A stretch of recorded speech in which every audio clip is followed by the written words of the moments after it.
Pitch. There's a line drive right at the shortstop for out number 3.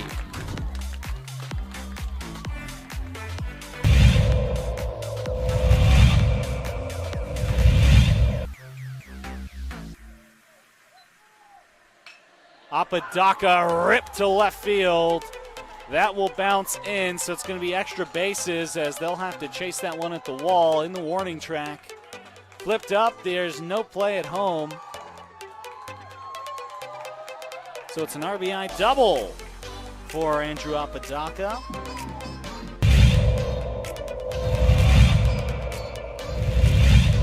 Runner at third. High leverage spot. Can Chavez keep the tie? No, that's going to be cracked into left field. It's a base hit as Love puts the Sandia Matadors ahead for the first time today.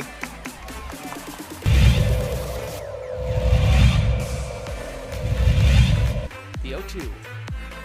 It's upstairs, goes to the backstop, and the run will not score. Gun down at home.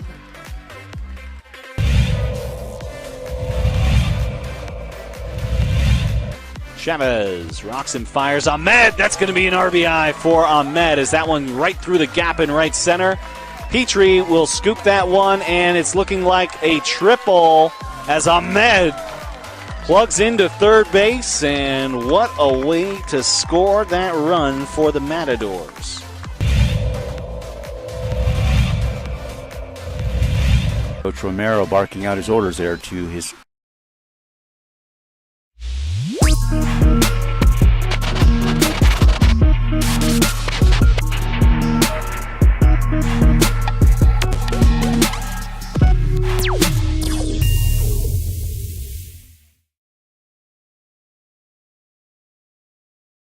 On one of the most successful programs, period, on the campus of the University of New Mexico.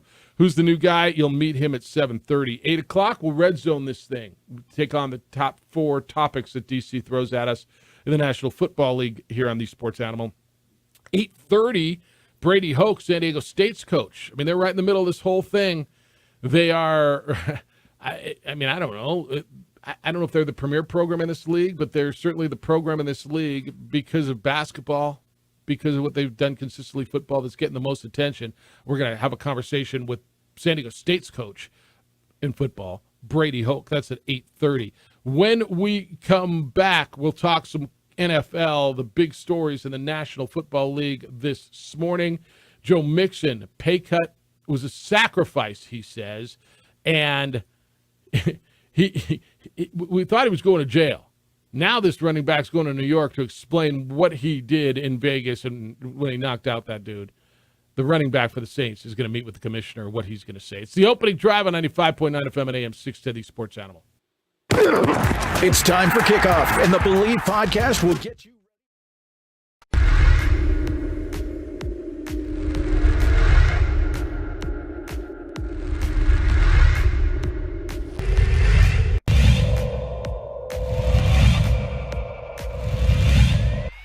Pitch. There's a line drive right at the shortstop for out number 3.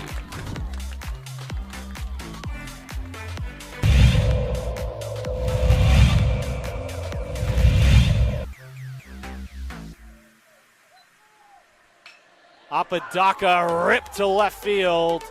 That will bounce in, so it's going to be extra bases as they'll have to chase that one at the wall in the warning track. Flipped up, there's no play at home. So it's an RBI double for Andrew Apodaca.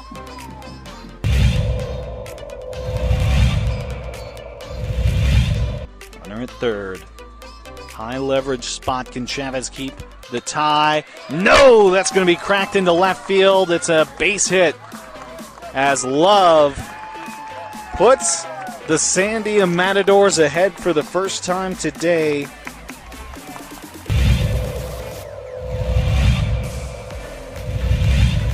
The 0-2. It's upstairs, goes to the backstop, and the run will not score. Gun down at home.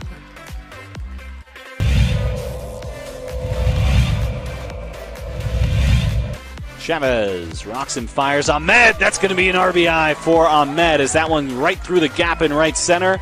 Petrie will scoop that one, and it's looking like a triple as Ahmed plugs into third base, and what a way to score that run for the Matadors.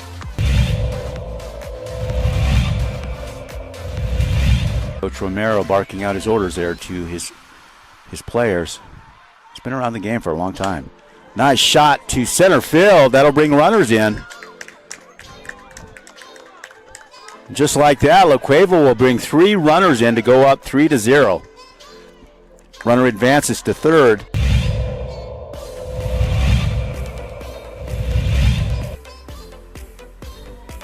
Shot to center. That looks good. That's gone. Man, outstanding center shot there. As La Cueva will score.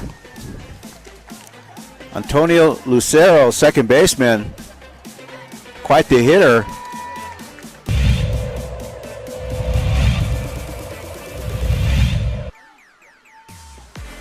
Shot to third, and good catch. And she gets the out.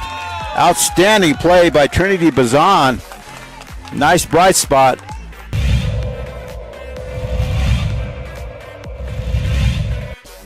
Costly errors allowed Cleveland to get 1 run back.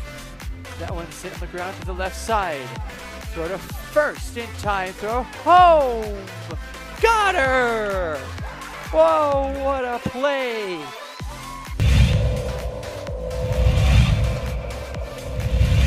Next door or something.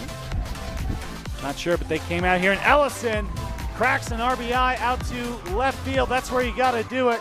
1 run, 2 run, and this game could very well be over. It's a play at the plate. It's sliding, and that will do it. The Rams walk off the La Cueva Bears. It's a 3-run batted in shot by Dean Ellison.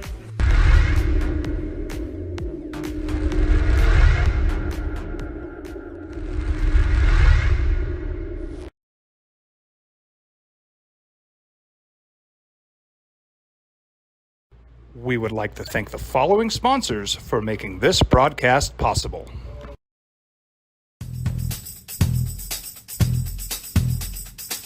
International Protective Services is a proud supporter of ProView Sports and New Mexico Youth Athletics. IPS provides residential and commercial security services in the Albuquerque metro area. For more info, please call 505-897-2420 or visit internationalprotectiveservice.com. Hi, my name is Daniel Chavez, and this is my business partner, David Chavez. We are the owners of Indeed Safety. Indeed Safety is a local safety consulting company helping our clients with their safety needs for their projects. One of the things we pride ourselves as a construction safety company is helping our men and women in construction get home safe every day to their families. Indeed Safety is a proud supporter of ProView Network.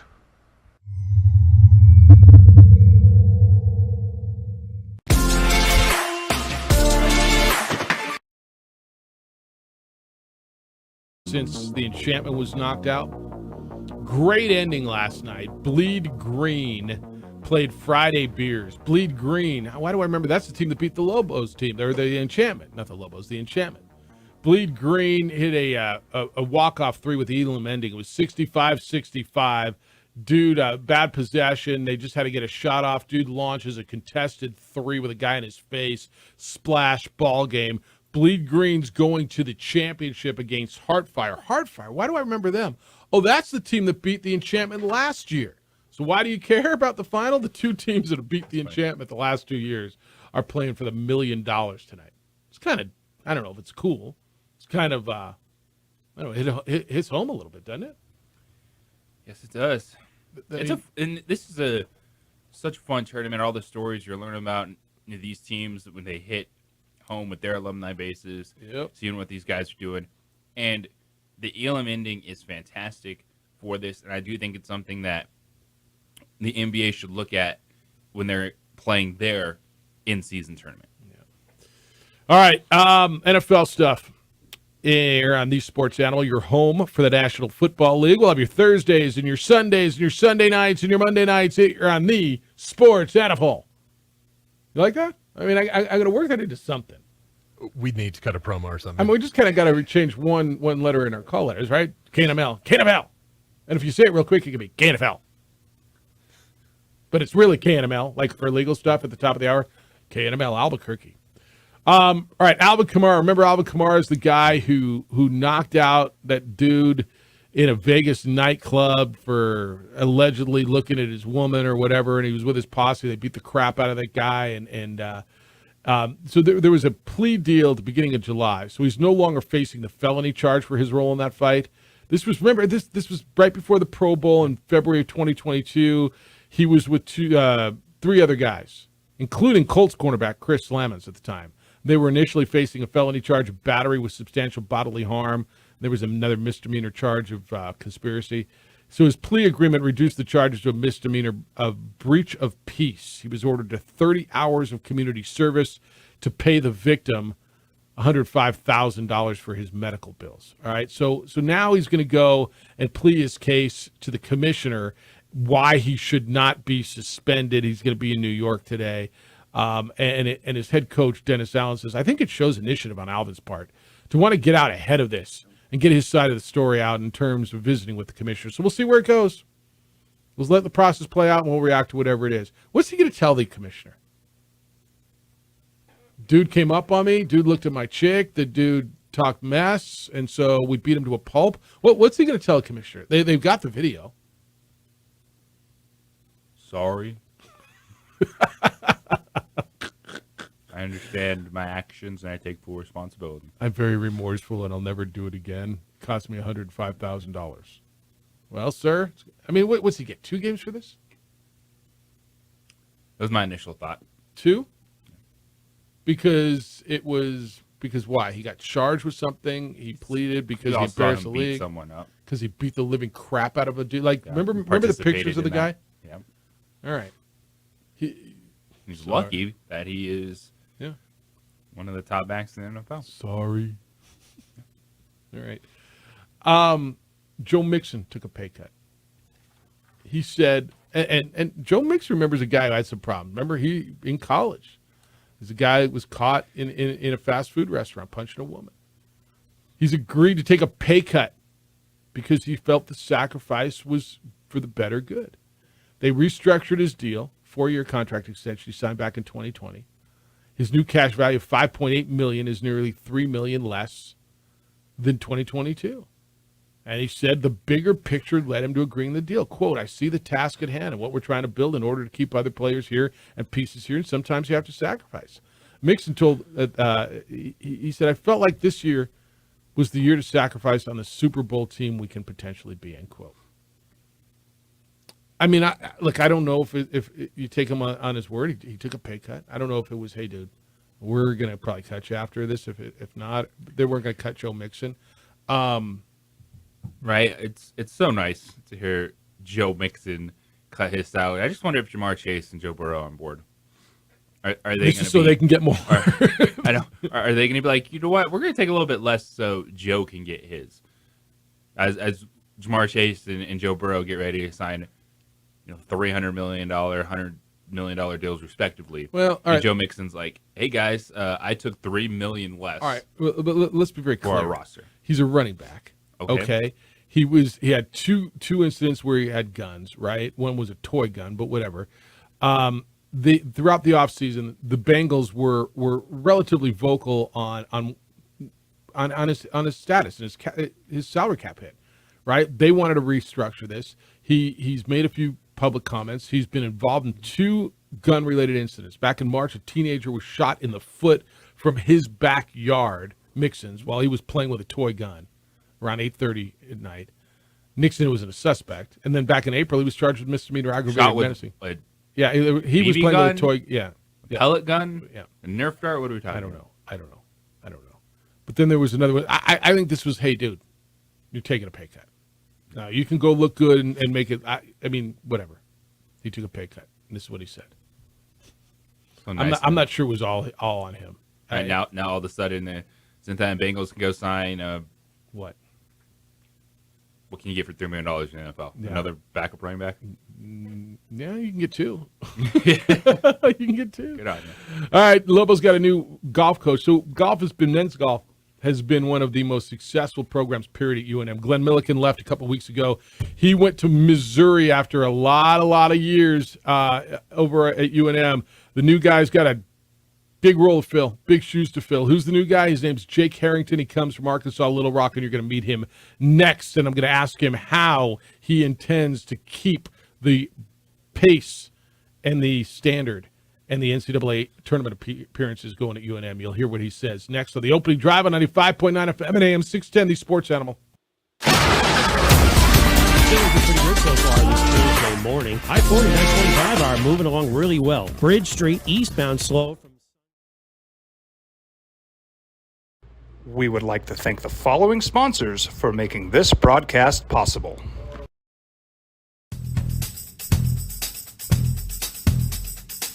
International Protective Services is a proud supporter of ProView Sports and New Mexico Youth Athletics.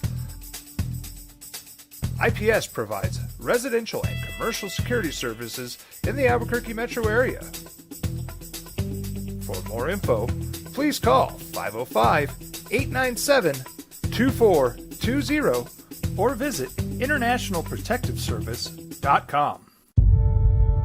We fight the battles no one hears about. We drop into the middle of firefights to rescue others. And act as one-man air traffic control towers. We're the ones who go before all others.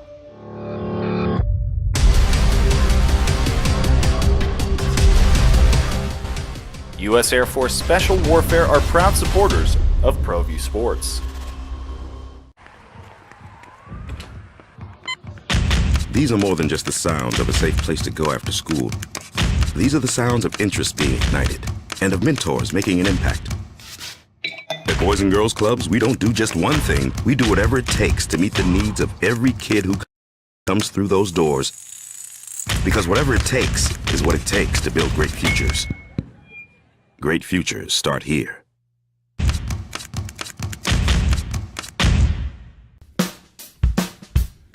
Well, I'm going to the frontier, walking to the cashier, order up a root beer and a number one. Cover it with green stuff, one scoop is not enough. Find a booth is real tough, back by the Duke. Meet my family, meet my friends in the quirkiest restaurant I have ever been. All of Albuquerque's favorite spot, it's the Frontier Restaurant. The Frontier Restaurant is a proud supporter of ProView Networks. Sometimes it's the small things that make life easier, like never worrying about being declined at an ATM when only cash will do. With You're Covered from U.S. Eagle, we'll cover you, even if the money's not there. That's a good feeling. And we do it with no extra fees or penalties. It's called trust, and we think that's important, especially if we're asking you to trust us. At U.S. Eagle, that's just part of what it means when we say people mean more. Hi everyone, my name is Master Sergeant Jacob Groves. I am a Air Force Special Warfare Pararescueman. Air Force Special Warfare are proud supporters of ProView Network and New Mexico Youth Sports. Air Force Special Warfare operators are critical thinkers. They maintain a high level of fitness, they take initiative, and they don't quit. For more information on Air Force Special Warfare, contact me at the number listed below. U.S. Air Force Special Warfare are proud supporters of ProView Sports.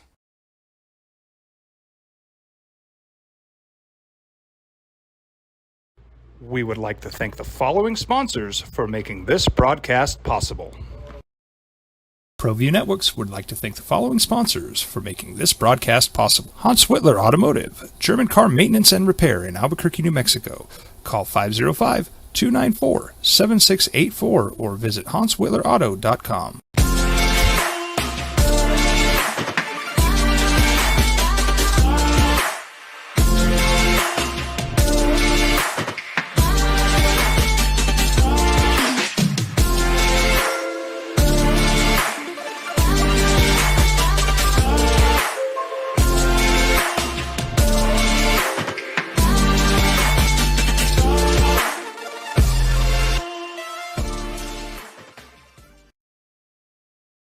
Athlete of the Year. Did you see that?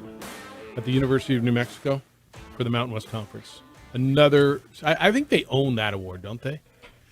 Amelia Maza Downey was named the Mountain West Female Athlete of the Year.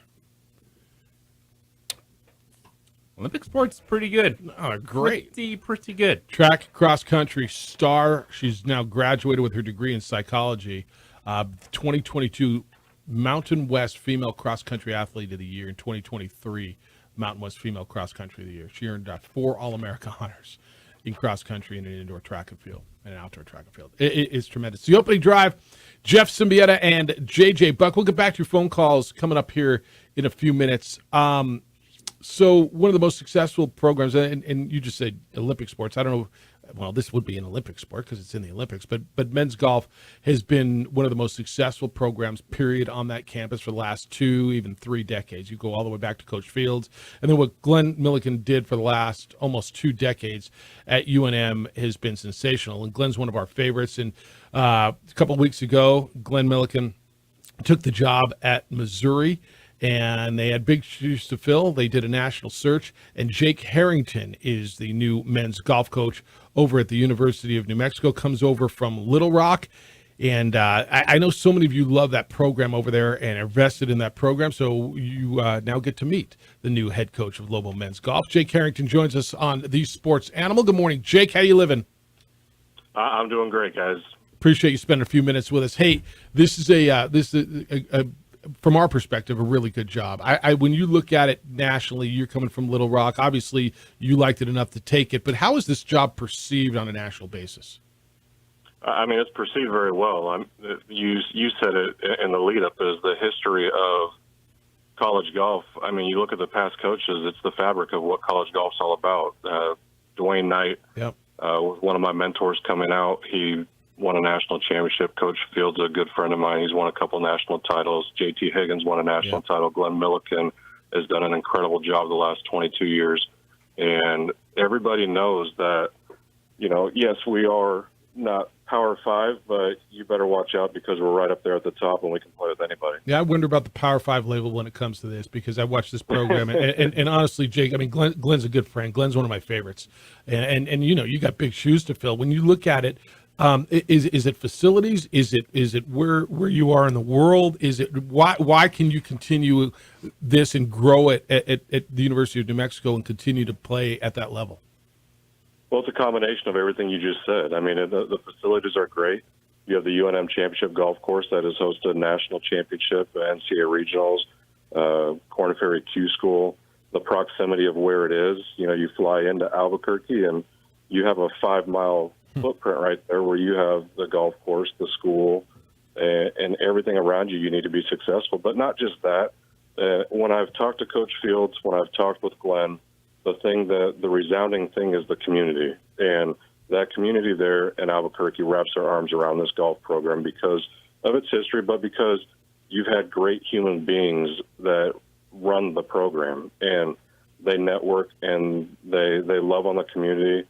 And that's how this program is able to be successful because you have to have the support of the community to be able to, compete with, the SEC schools of the world and, from a financial standpoint and give these young men that decide to come be Lobos to give them everything they need to be successful. Jake Harrington's with us, the new men's golf coach at the University of New Mexico here on the Sports Animal.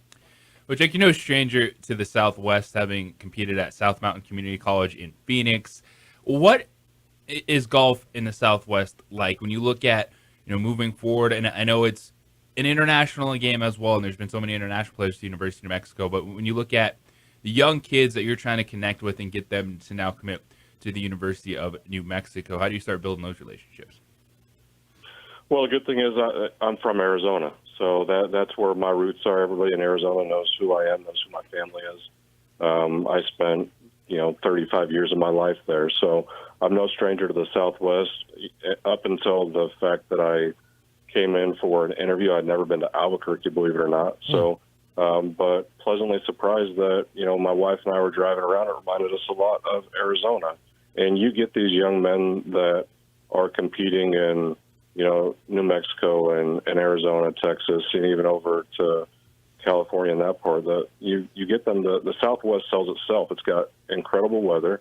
You got incredible people, incredible golf courses, and an incredible school where you come into Albuquerque and there's logos everywhere. And the thing that impressed me the most and how I'm going to also help recruit to New Mexico is the fact that I was surprised how many people go to school at UNM and they never leave.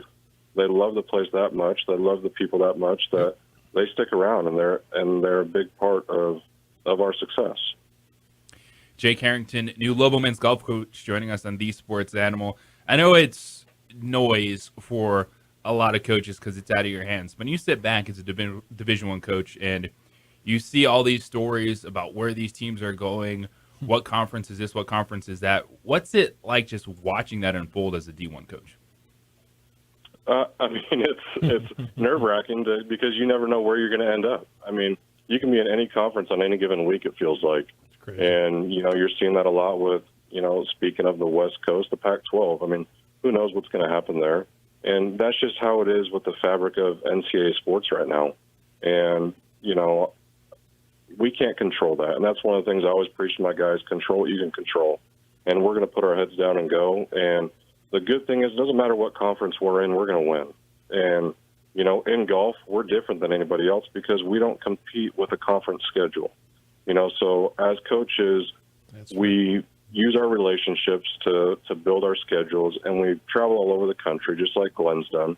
And you travel all over the country, then you play your conference championship. And that gets your national ranking, and you can compete with anybody. And that's why UNM's been so great, is because it doesn't matter who they are, where they're at. People know, oh, crap, that's New Mexico. Yep. It's not, oh, here comes a Mountain West school or anything like that. It's, you better watch out for the Lobos because they're in it every year. Well, Jake, you look at a roster, you talked about recruiting. You got to recruit your own roster probably right away, right? And it's such an international roster.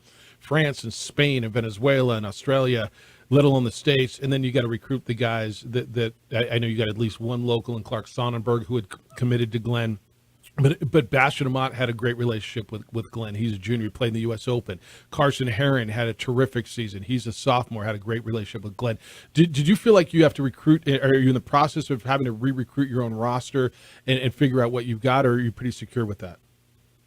No, absolutely. You definitely have to re-recruit it because Glenn's a polarizing guy. And anybody who knows Glenn knows he's genuine.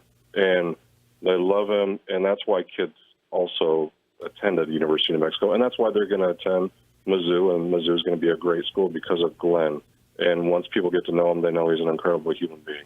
And so, yeah, I have to build those relationships again. I've been fortunate enough to talk, with Bastian and Watkins and a lot of these guys that are on the team and building those relationships. But for me, it's, telling them what I'm about and letting them know who I am, where I've been, but also the fact that I'm going to build on who they are. I'm not going to come in and change them. They're elite players already.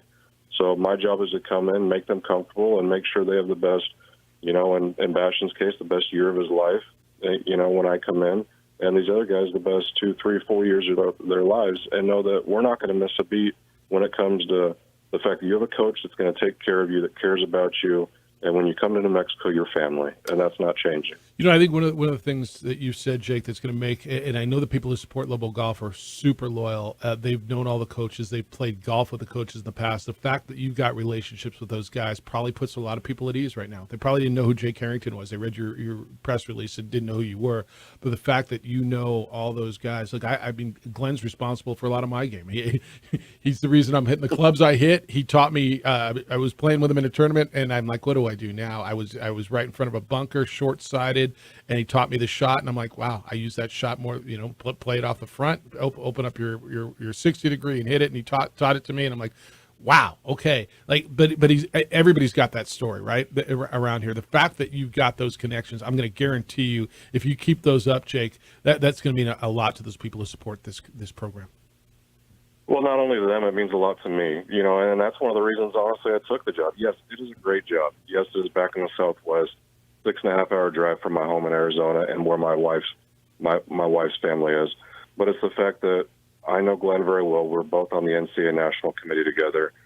Coach Fields is a good friend, and they all say, people in Albuquerque are going to take care of you. I will make a call, and they will know who you are as a person. And That's what I want. I want people to take me for who I am and understand that I am a genuine family man that wants to do good by University of New Mexico, and I will put my heart and soul into this golf program and do my best to make it better than it's ever been. And yes, that is going to be hard, and those are big shoes to fill. But like I tell some people that know me, is I'm the biggest golf coach you've probably ever seen. I'm 6'5", 6'6".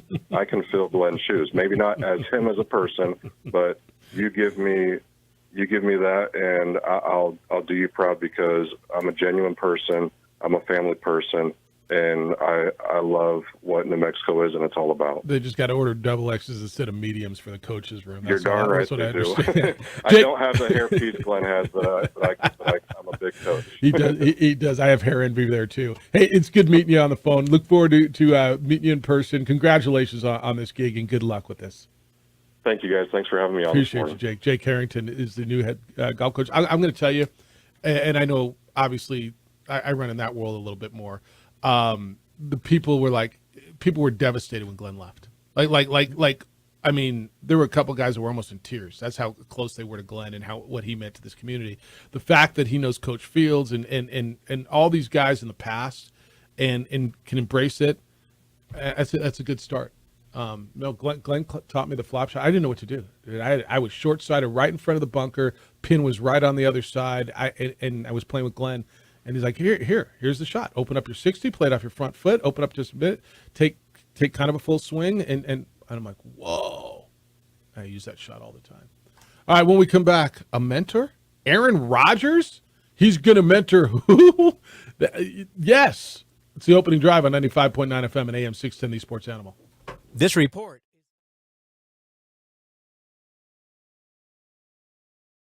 We would like to thank the following sponsors for making this broadcast possible.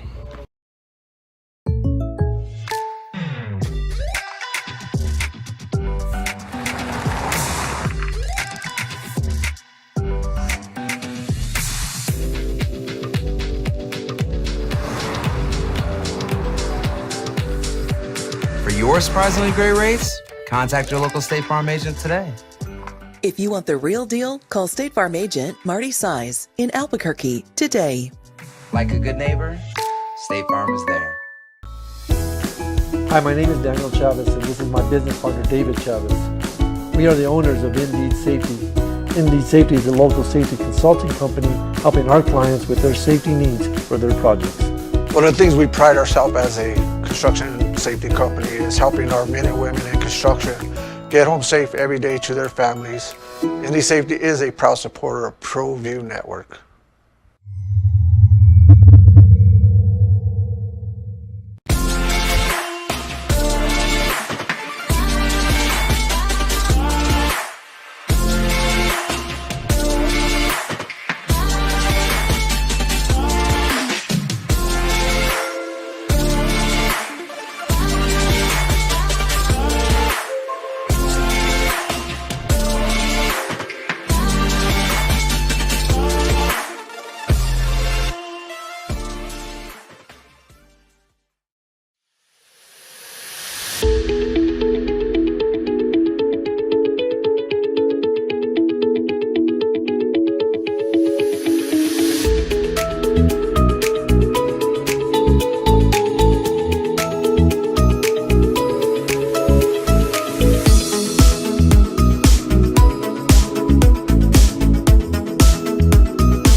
Would like to thank the following sponsors for making this broadcast possible. Hans Whitler Automotive, German car maintenance and repair in Albuquerque, New Mexico. Call 505-294-7684 or visit hanswhitlerauto.com.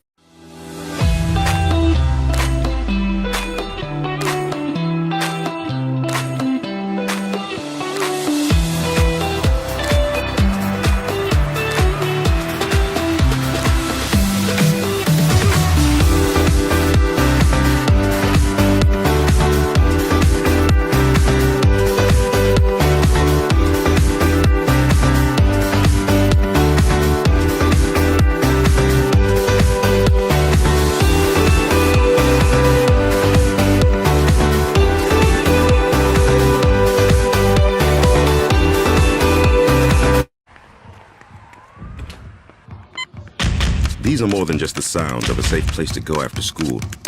These are the sounds of interest being ignited and of mentors making an impact. At Boys and Girls Clubs, we don't do just one thing. We do whatever it takes to meet the needs of every kid who comes through those doors. Because whatever it takes is what it takes to build great futures. Great futures start here.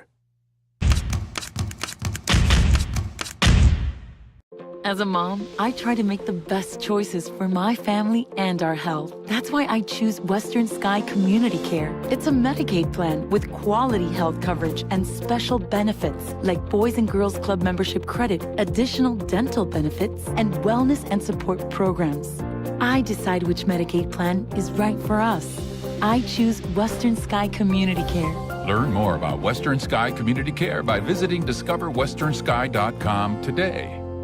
Don't sacrifice quality of flavor when you're in a hurry. Golden Pride offers ribs, fried chicken, green and red chili breakfast burritos, and Frontier Cinnabons. 4 great locations, or visit us online at goldenpride@abq.com. Golden Pride Barbecue Chicken and Ribs, proud supporter of ProView Sports Network. We would like to thank the following sponsors for making this broadcast possible. Everguard Roofing and Solar. For nearly 20 years, Everguard Roofing and Solar has been working with New Mexicans to enhance their homes and businesses. For all your roofing and solar needs in New Mexico, call 505-821-9543.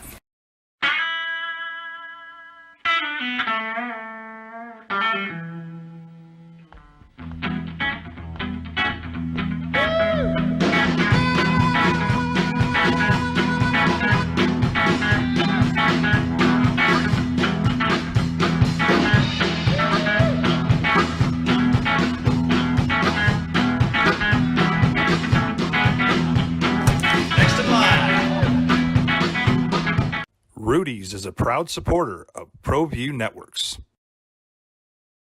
Van and Fred, weekdays at 4 on 95.9 FM and AM 610. The Sports Animal. Football tonight on your television. Not tape football. Now, look, not great football. Not, I mean, you're getting a bunch of guys that, you know, are trying to make a team, and who the hell are these? But if the NFL is attached to it, oh, that's there right. is no that's right. such thing as not great football. That's right. That's right. It's a Hall of Fame game tonight, and we're gonna. We're not breaking it down here on the Sports NFL, but we're not breaking it. Are you breaking down? You're breaking down the Browns and the Jets. Every play, every drive tomorrow morning. I don't feel like it. Start to finish. All right, I'll listen to that. Will you set him up for that? Is that 4 downs tomorrow? Or I'm sorry, red zone. Red zone. It's not 4 downs. It'll be 400 downs. Yeah. All right. I'll listen to that. All right. When you think of Aaron Rodgers as a teammate, what do you think? I know that's a really big question, right? Because it can be a lot of things. Yeah, I think the public perception is just some aloof guy who thinks he's smarter than everyone else in the room. Is he approachable? Is he that? Versus a lot of the guys the public doesn't like are pretty popular amongst their fellow players. It seems to be.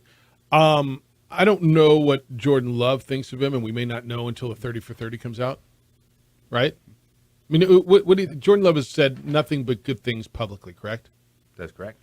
So I don't know if he's been a mentor to Jordan Love. If he was, then the question that you asked yesterday in Red Zone, which first-year quarterback has the best opportunity to go to the playoffs, I would tell you Jordan Love. I know he's not a first-year, but he's a first-year starter.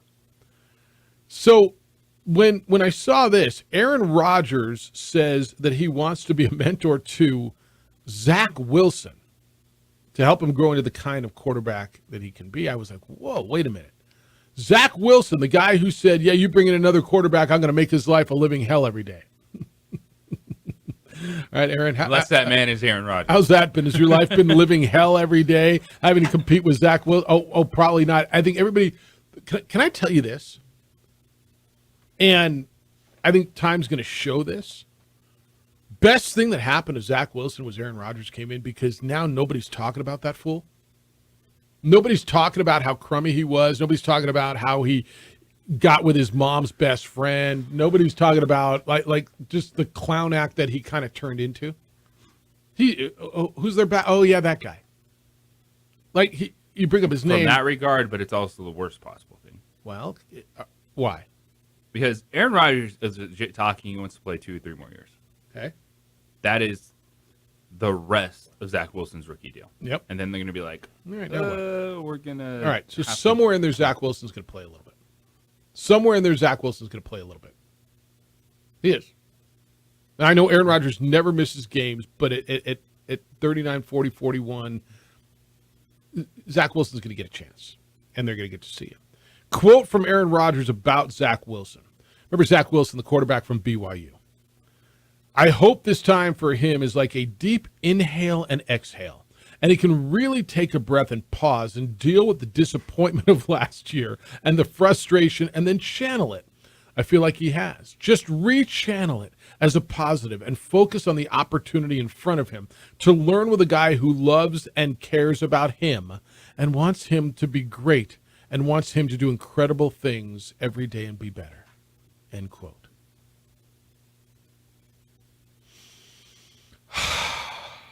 Let me read that again in the proper voice. Play some spa. You have any spa music in the background? Yeah, like, can we light some incense? Does not sound like the Aaron Rodgers we heard referencing Ever? Jordan Love. Ever? Zach, I want you to take this time. I want it to be like a deep inhale and then exhale and take a breath and pause and deal with the disappointment of last year and the frustration. And Zach, then channel. There you go. Perfect. And then Zach, channel the disappointment and the frustration. Inhale. Exhale. Channel that frustration. Just rechannel it as a positive. And focus on the opportunity in front of you. Zach, learn with a guy who loves you, who cares about you, who wants you to do great and wants you to do incredible things every day and be better, Zach. Inhale. Exhale. In through the nose, out through the mouth. Rechannel. I'm here. I love you, Zach. I'm here for you, Zach. Is that what I'm hearing? Is that what's going on in New York? I can do that, by the way. I could absolutely also see Zach Wilson just standing there going, I have no idea what to make of this. I have no idea 100% how to respond to this. 100%. And if he's smart, you know what he does? He inhales. And then he exhales. And then he rechannels it. Like it's just a nod and go, all right. Because thanks, you know Aaron. what? What he was doing didn't work. He wasn't damn good enough. He was cocky as all get out. Look, if he still wants to get with his mom's friends, God bless him. Let him go do that. And there's plenty of cougar in the greater New York metropolitan area for him to go find. And he's still a quarterback of the National Football League, and he's still a young, good-looking guy with a bunch of money. He can go do all that. But rechannel the energy. And what was it? Acknowledge the failure? Deal with the disappointment of last year and the frustration. So that, I guess that's a better way to word it as opposed to what Sean Payton did with Nathaniel Hackett. It's all in the presentation, I imagine. Very similar, Aaron. Very similar to what just bummed you out, pissed you off. Kind of what you just said. You sucked last year.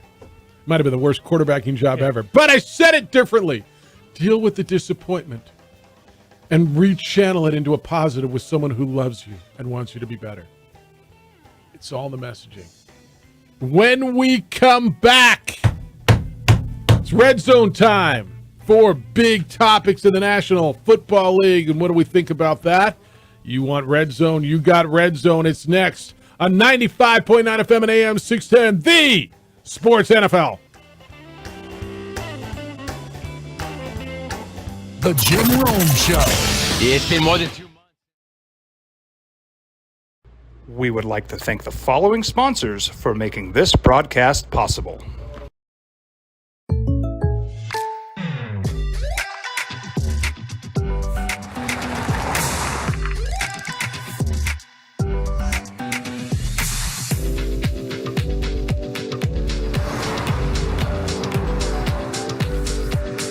your surprisingly great rates, contact your local State Farm agent today.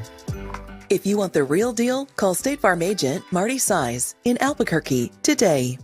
Like a good neighbor, State Farm is there. Hi, my name is Daniel Chavez, and this is my business partner, David Chavez. We are the owners of Indeed Safety. Indeed Safety is a local safety consulting company helping our clients with their safety needs for their projects. One of the things we pride ourselves as a construction safety company is helping our men and women in construction get home safe every day to their families. Indeed Safety is a proud supporter of ProView Network.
Networks would like to thank the following sponsors for making this broadcast possible. Hans Whitler Automotive, German car maintenance and repair in Albuquerque, New Mexico. Call 505-294-7684 or visit hanswhitlerauto.com.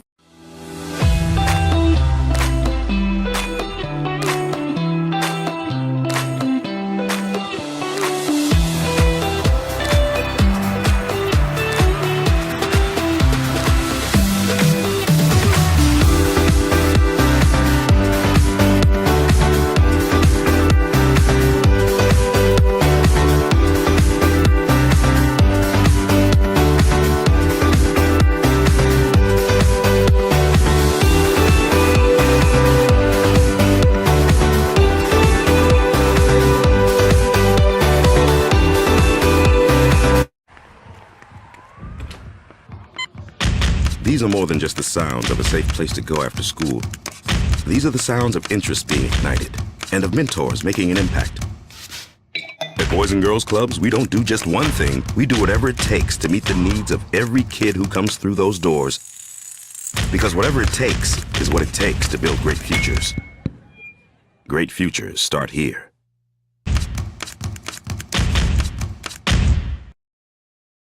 Sportscaster of the Year, Jeff Symbieta and JJ Bob. Hey, is it public yet that we won again? We won 7 out of the last 8 years. Is that public yet? That next Friday we got to go collect more hardware? Is that public yet? It is now. I mean, there was a press release that came out on that, right? There was. All right, yeah. I mean, not to Well, I'm gonna bang on JJ's teapot a little bit. Let's toot his horn. Yeah, that's 7 out of the last 8 years as we go collect the hardware next Friday night at the NMBA banquet. So congratulations to you, my friend, for more hardware. You coming to the banquet? I am. Sweet. Yes. Well, yeah, looking forward to that. Hey, all right, here's what we do right about. Well, we're going to do it move it around. So I know you listen when you're in your cars and school's starting, so you're in your cars at a different time now, taking the kids. So some days you'll get this and some days you won't. But it'll always be available for you on the podcast as all of our stuff. But we're going to tackle some of the biggest topics in football, and there's a new segment that we started yesterday, and we'll do on a daily basis where DC will ask JJ and I a couple of questions, 4 to be exact, about the National Football League, and it sounds something like this. How much you want to make a bet I can throw a football over the mountains? Are you crazy? I'm saying you're a football player. Oh, yeah. I'm going to Tom Brady this game. You're in the Red Zone with Jeff Symbieta and JJ Buck. Let's go, baby! It's first and goal. All right, here we are. DeMarcus Ware is getting a gold jacket this weekend. He enters the Hall of Fame as both a Cowboy and a Bronco, despite only playing 3 years in Denver. For some, he stopped being a Cowboy the second he left Dallas. So, I ask you this, which player or coach was the one that got away for you? You want to go first? Thinking back to my time of being a fan. Yeah, I'm thinking about my time of being a fan. Player that I really enjoyed. I haven't disliked a player once they left my team. I think one of the biggest moves was Clinton Portis. From Denver to Washington. I get Champ Bailey back. That was a pretty good trade, but I was a big Clinton Portis fan. I don't know that I have one, but I have one that the Rams took advantage of. He might be my favorite player, one of my favorite football players ever. The Rams got the advantage of the one that got away from the Colts and Marshall Faulk. He started out with the Colts, and he became, to me, Marshall Faulk is one of the greatest running backs ever because not only was he a great running back, but he was so good catching the ball out of the backfield. And if you're a Colts fan, you got to go. It's got to be one that got away. And the Rams were on the advantage side of that one. Of course, he went to San Diego State. Well, I mean yes, he did. I forgot about that part. Second and goal. And he should have won the Heisman. All right, so Jags Doug Peterson wants Travis Etienne to get downhill and push 16 to 1,700 yards as a rusher. Last year, he had 1,125 yards and 5 touchdowns. Does this seem possible or even realistic? And if so, would this type of running game put the Jags into a Super Bowl conversation? Well, it would. And is it realistic for them? It is, depending on how many times he wants to feed him the football, right? If that's going to be their emphasis, and the reason it would put them into a Super Bowl conversation, because if they can run the football, I am 95% confident they're going to throw the football well. I think Trevor Lawrence has a breakout year. I think he becomes one of the top 8, if not top 5 quarterbacks in the league this year. And you're going to tell me he's got Calvin Ridley, Christian Kirk, Zay Jones, and Evan Ingram to throw to. Now, if this piece comes to fruition, that Travis Etienne becomes this 1,700 yard rusher, yeah, absolutely. Then I think they're in that conversation. The only thing that would preclude them is I'm not telling you they're in the Super Bowl, because they got to jump over Kansas City and they got to jump over Cincinnati and Buffalo. But you put them, they win that division, and if they win that division with a record that gets them home field in that second weekend, yeah, we can have that conversation. They have the offensive talent to be there. I do not expect Travis Etienne to rush for 1,600 to 1,700 yards, because I don't think that's the best for him. I think Doug Peterson would miscast him if he wants him to be a power runner. Where he's going to make his impact is being one of those dual threat guys where he gets a lot of his yardage in the passing game and not just pounding him into the offensive line for 3 downs. Third and goal. Today's Denver Post headline reads, Russell Wilson keeps throwing interceptions and Justin Simmons keeps catching them. Is this a nothing deal as Simmons is one of the top safeties in the game? Or, and assuming there's no significant injuries, if it is not, who is the starting quarterback at the end of the season for the Broncos? At the end of the season? At the end of the season. I think it's Russell Wilson. No, I don't think he's.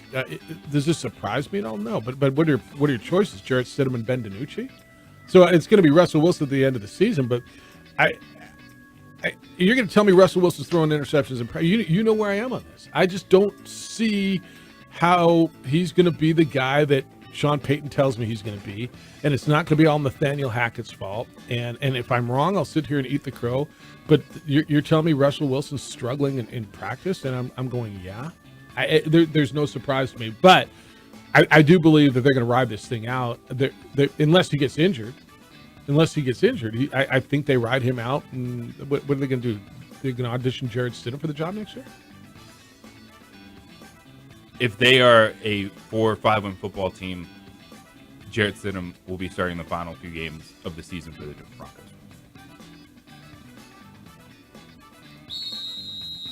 Fourth and goal. Did I stutter? Beer me. All right, fantasy football unofficially starts August 1st for many people.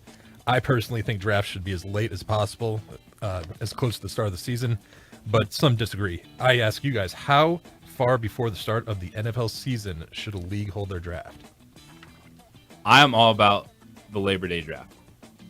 We do our big draft on that Monday. Because usually everyone gets the day off. It's easy for our league to put it together. You can deal with all the preseason stuff, the injuries.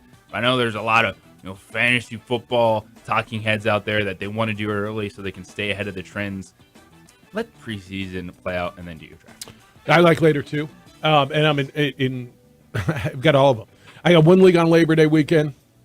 I got one league that drafts the Tuesday before the season starts on that Thursday, right? So 2 days before, which that's that auction draft, which I really like. And I got one coming up in the week after this week, like the day after the banquet, JJ. So I got one next weekend, which I think is too early, but that's when these guys decided to do it, so I'll go draft. I think later's better because you're dealing with injuries, holdouts, camp decisions. You just got more information.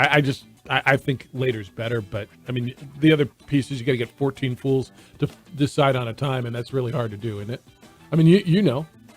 Tell me, getting 14 guys together. It feels impossible, but Zoom helps a lot. No, I know the fact that everything's virtual now, and you're not getting together and calling them out and putting them on a board. We're all doing it electronically, but it's still finding the right time.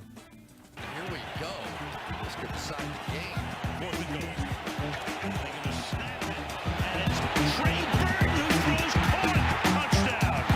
Touchdown! Yeah, that's fun. That's fun. We'll do that every day. We'll do it at a different time, and DC's coming up with the questions. And there's going to be we're going to do these on Mondays, huh?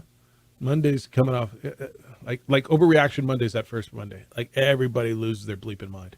Everybody's going to lose their bleeping mind. Are we working Labor Day? We usually work Labor Day, right? We because it's coming off the first weekend of college football, and we're not. You're shaking your head. I don't believe we are. Oh, dang. I mean, I actually like working that Monday, Labor Day, because we get Danny in here. We're coming off the first game. They'll be coming off the Texas A&M game. All right, 505-246-0610, 888-922-0610. That's the Sports Animal phone line, and that is the Sports Animal text line, so you can get a hold of us here, and you're welcome to get in on anything. We got conference realignment going on. We when we come back, we kind of got to get into this New Mexico State stuff. 8:30, you're going to hear from Brady Hoke, the head coach at San Diego State, who they're in the middle of everything, right? Or at least they thought they were. Now maybe they're just outside of the middle of everything. But when we come back, the Greg Heyer, New Mexico State arbitration hearing, and he kind of threw his athletic director under the bus a little bit. What that means is this new information to you? Do you feel any differently? We'll just get the information out to you and see what you think. But it could be big stuff. It's the opening drive on 95.9 FM and AM 610 Sports Animal. This report is sponsored by eBay Motors. We would like to thank the following sponsors for making this broadcast possible.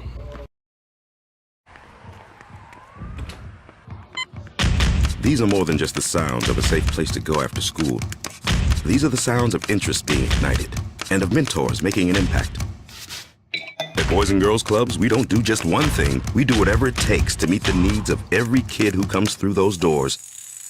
Because whatever it takes is what it takes to build great futures. Great futures start here. Don't sacrifice quality of flavor when you're in a hurry. Golden Pride offers ribs, fried chicken, green and red chili breakfast burritos, and Frontier Cinnabons. 4 great locations, or visit us online at goldenpride@abq.com. Golden Pride Barbecue Chicken and Ribs, proud supporter of ProView Sports Network.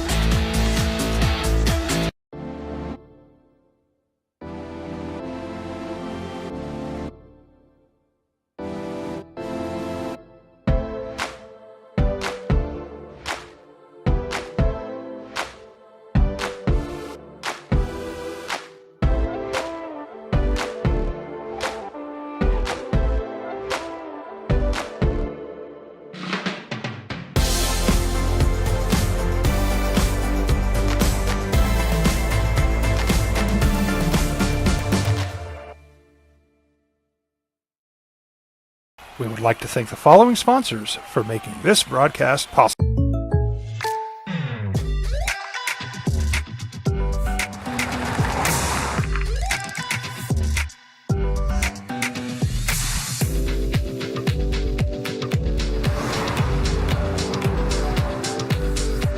For your surprisingly great rates, contact your local State Farm agent today. If you want the real deal, call State Farm agent Marty Size in Albuquerque today. Like a good neighbor, State Farm is there. For your business or your home, Valley Fence stands alone. We're number one in New Mexico for a reason. It's the best fence you can own. Proudly serving New Mexico for over 50 years. At Valley Fence, the difference is clear. No fence too big, too small, or difficult. We handle them all at Valley Fence Company. Hi, my name is Daniel Chavez, and this is my business partner, David Chavez. We are the owners of Indeed Safety. Indeed Safety is a local safety consulting company helping our clients with their safety needs for their projects. One of the things we pride ourselves as a construction safety company is helping our men and women in construction get home safe every day to their families. Indeed Safety is a proud supporter of ProView Network.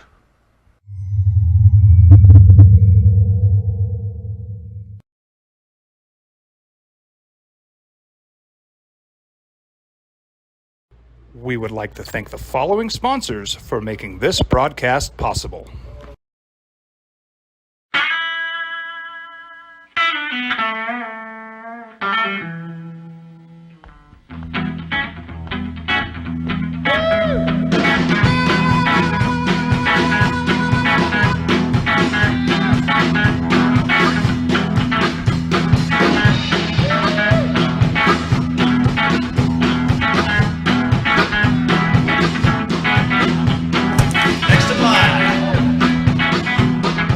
Rudy's is a proud supporter of ProView Networks. We fight the battles no one hears about. We drop into the middle of firefights to rescue others. And act as one-man air traffic control towers. We're the ones who go before all others.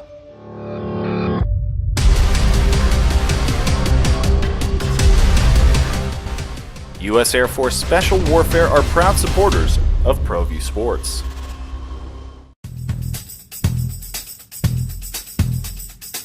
International Protective Services is a proud supporter of ProView Sports and New Mexico Youth Athletics. IPS provides residential and commercial security services in the Albuquerque metro area.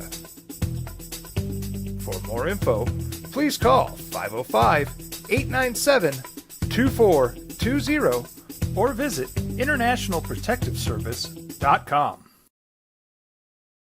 95.9 FM and AM 610. The Sports Animal. Greg Heyer was a sacrificial lamb in the New Mexico State hazing case. It's not says me, that says, well, it says Greg Heyer and his attorneys. Myron Metcalf has been on this story. He wrote a big story in ESPN yesterday. Greg Heyer, the former coach of New Mexico State, said he didn't know about the hazing allegations within his program, that he was fired as a sacrificial lamb, and he's kind of coming out New Mexico State. Opening drive on The Sports Animal, Jeff Symbieta and J.J. Buck. So there's been arbitration documents. And Heyer leveled quite a number of allegations against Mario Mocha in New Mexico State. Mario Mocha, of course, their athletic director. And New Mexico State has denied the majority of these allegations. They say that Greg Heyer refused to cooperate with the hazing investigation before being terminated for a cause. Now, Heyer says, I didn't know about it. Even though the school had been notified more than a month before informing him. So there's evidently the athletic director or associate athletic directors knew in late December that this was going on. NMSU saying they didn't tell Heyer about what was happening in his program, which is crazy to me because of Title IX and school policies. Isn't that crazy to you? Yes. Here's what Myron Metcalf's story says. Hire said he was unaware of hazing allegations within his program, even though the school had been notified more than a month before informing him about an investigation attached to those accusations. In its response to Hire, the school said that it could not inform Hire or any coaches about the allegations, which were conveyed to school officials in December due to Title IX and school policies. Wow. Seems Greg, like that should be a policy that should be addressed. If that is the case. Well, right? By the way, we can't tell the head coach of the basketball team that there's basketball problems. Greg's being represented by the Danoff Law Firm here in Albuquerque, and they put out a statement that says, quote, Coach Hire has suffered and continues to suffer monetary and or economic damages that have and will continue to prevent him from similar gainful employment in the coaching industry for which he is entitled to an award of monetary damages and relief, end quote. And he's been hired at Mineral Area Junior College, but obviously at a much lower salary. All right, so there's allegations in here, all right? Hire says that he was with the athletic director, Mario Mocha. It says at his house. I don't know which his this means. I don't know that it matters. I don't know if it was at Mario's house, at Greg's house. I don't know that it matters. When they received video that showed that fight, right, that whole fight that started the shooting at the football game between New Mexico and New Mexico State involving Mike Peake and Brandon Travis, Hire says that the athletic director, Mocha, quote, smiled and said the video showed NMSU players, quote, whooping up on some Lobos, end quote. Hire claims that he was blocked from suspending Mike Peake or other players for their roles in the brawl, that he was not allowed to suspend them. Hire also alleges that Mocha and his superiors took control of the program and wouldn't allow him to discipline players who had been involved in the aftermath of the shooting.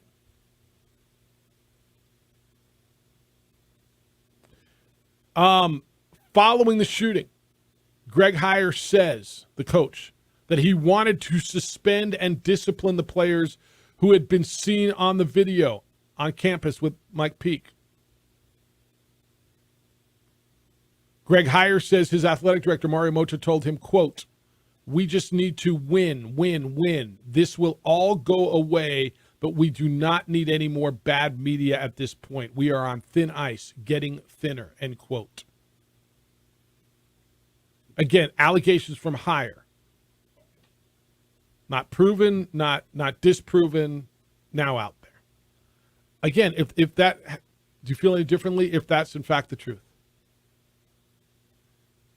Well, if it is the truth, then absolutely you feel differently. But this is also one where you got to understand, each side is presenting the facts that benefit them, not necessarily the true facts of what actually happened. Yeah. And, this is one where I believe it is much, much more messier than it actually appeared to be. Mm-hmm. And you're like, well, how can you say that? They canceled the program. Well, the fact that when you look at the players that got their lawsuits settled, when you look at an athletic director that still has his job, and Mario is very lucky to still have his job. No doubt. No doubt. He is in this situation. That, Greg Hire is doing what he needs to do to feel, to get his money out of this. Let me give this to you. There's egg over everyone. Well, all right. Everyone. This is something I think I've been telling you this. There's an OIE, Office of Institutional Equity document, and I've been told, I've not seen the document. I've been told it's about a 76 page report. And in this report, it says school officials, that means the athletic department and above, were made aware of hazing allegations within the team on December 31st. And this is absolutely consistent with everything I've been telling you, right? When the father of a student manager discussed allegations of hazing with an NMSU administrator, that administrator then contacted the school's OIE, Office of Institutional Equity. They handled the Title IX investigations. On January 3rd, the school, in a response, said that it did not inform Greg Hire about the allegations within the program because of Title IX and school policies. Now, I know we sit here and say, how could coach not know what's going on? What this is telling me is they knew above Greg Heier. The athletic department, the administration knew. They didn't tell the coach what was going on. Now, you could say, how the hell does he not know what's going on in his program? And that's a totally fair question. I mean, absolutely. My question is, and I don't understand the laws here, so somebody's going to have to help me. Why does Title IX and OIE somehow prevent the head coach of the program from being made aware of hazing allegations that swelled to this proportion that are going on in his program? That doesn't seem like a right or fair way to handle things. I just, for the life of me, I don't get it. And again, there's got to be something legal in there, and I'll lean on the lawyers and Adolph and Rudy and you guys, but so what this says is the school athletic department became aware of hazing allegations December 31. A student manager on the team discussed it with them. But they did not let the head coach know what's going on in his program. Now, you're sitting there going, how the hell does he not know? He should know. He's the head coach. He knows everything that's going on. These guys are control freaks. They know everything. And I kind of lean your way on that. Not even kind of. I mean, I lean your way. The head coach probably should know what's going on. Is it feasible? Is it conceivable? Even if they didn't tell him, yeah, how would he not know something's going on? So let's say get a whiff of something with his players. Is he in the locker room after the games where this is happening? Is he, I guess you could paint me a scenario where a coach wouldn't know. But if this is happening continuously within your program, affected every I'm going to guess person. after practice, the coach is into the locker room. Coach goes back to his office. You guys go to the locker room, right? You're on trips. You're in apartments. I mean, there's plenty of scenarios where the players are without coaches. Well, what's worse than that scenario for Greg Heier? I don't know. I mean, knowing it's all and bad. kind of not doing anything, or not knowing at all that it was going on. None of it looks good for him. None of it looks good. But I guess now we're coming down to legalities on this, right? I'm not telling you any of it looks good for Greg. How could you not know? Well, I mean, I wasn't there, or if you, I think it looks worse if he knew and didn't do anything. Was that what your question was? What looks worse? Like it's all bad. Yeah, it's all bad. But now we're coming down to legalities and what's he owed. Yeah. So the university's already paying out. And that's Heier's point is, I didn't know what he kept it from me. You kept it from me. I almost think, There's not and I'm not here. Well, JJ, I'm not a lawyer, but wouldn't you think if the university is saying, yeah, we didn't tell him, that plays into his advantage legally, and he's going to get his money? I mean, they already paid out $8 million. Holy smokes. You thought this thing was done, didn't you? But this is the first time that there's been something fired directly at Mario, correct? Like with detail. I don't know if it's substance. Again, I don't want to use the word substance because I don't know if it's true, but this is the first time that there's been something fired at Mario with a little detail. Correct? Yeah.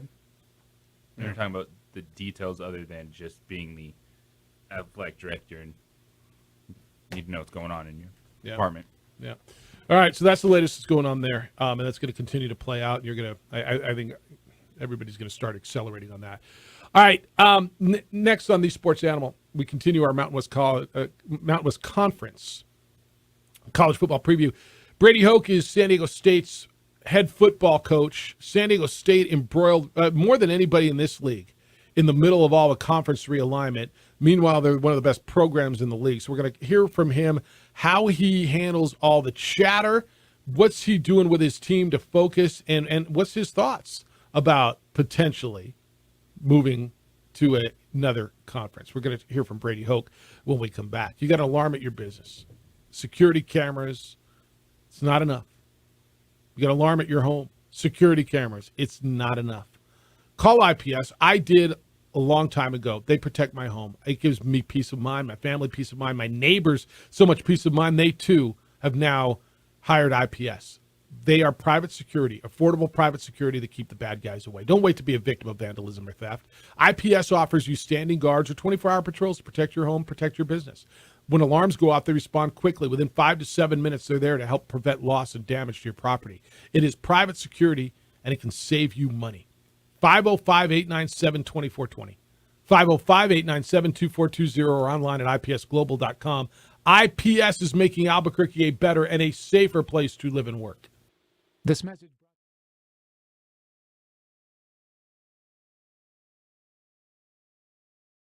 We would like to thank the following sponsors for making this broadcast possible.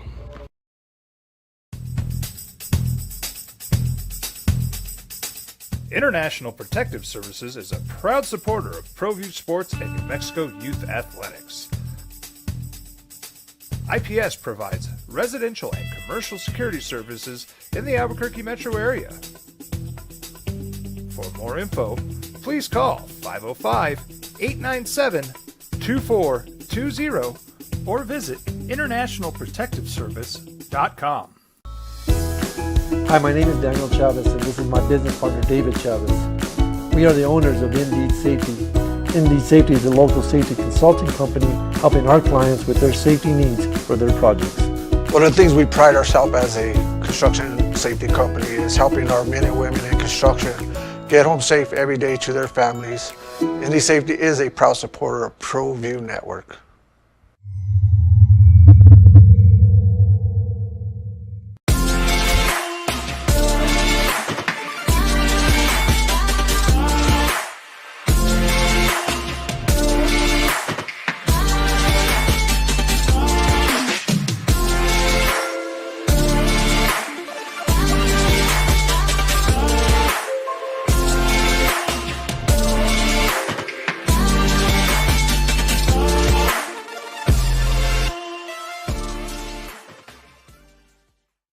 Sometimes it's the small things that make life easier, like never worrying about being declined at an ATM when only cash will do. With You're Covered from US Eagle, we'll cover you, even if the money's not there. That's a good feeling. And we do it with no extra fees or penalties. It's called trust, and we think that's important, especially if we're asking you to trust us. At US Eagle, that's just part of what it means when we say people mean more. These are more than just the sounds of a safe place to go after school. These are the sounds of interest being ignited and of mentors making an impact. At Boys and Girls Clubs, we don't do just one thing. We do whatever it takes to meet the needs of every kid who comes through those doors. Because whatever it takes is what it takes to build great futures. Great futures start here. Don't sacrifice quality of flavor when you're in a hurry. Golden Pride offers ribs, fried chicken, green and red chili breakfast burritos, and Frontier Cinnabons. 4 great locations, or visit us online at goldenpride@abq.com. Golden Pride Barbecue Chicken and Ribs, proud supporter of ProView Sports Network. We fight the battles no one hears about. We drop into the middle of firefights to rescue others. And act as one-man air traffic control towers. We're the ones who go before all others.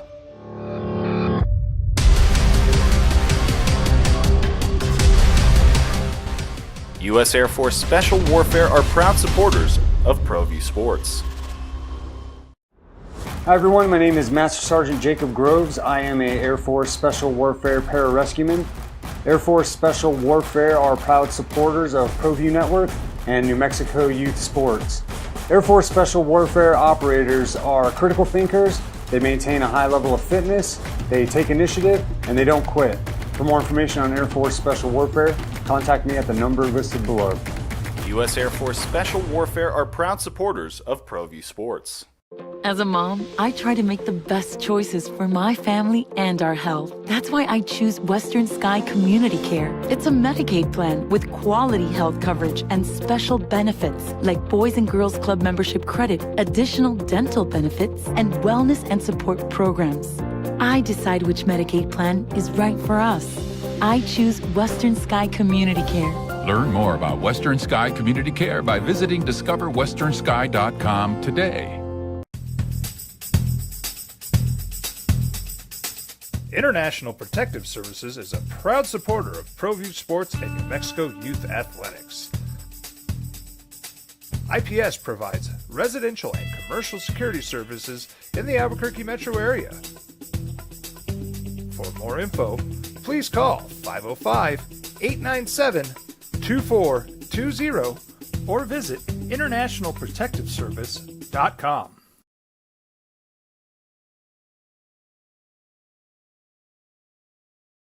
We would like to thank the following sponsors for making this broadcast possible.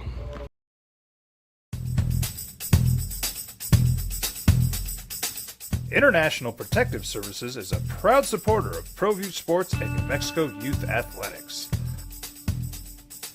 IPS provides residential and commercial security services in the Albuquerque metro area. For more info, please call 505-897-2420 or visit internationalprotectiveservice.com. We fight the battles no one hears about. We drop into the middle of firefights to rescue others. And act as one-man air traffic control towers. We're the ones who go before all others.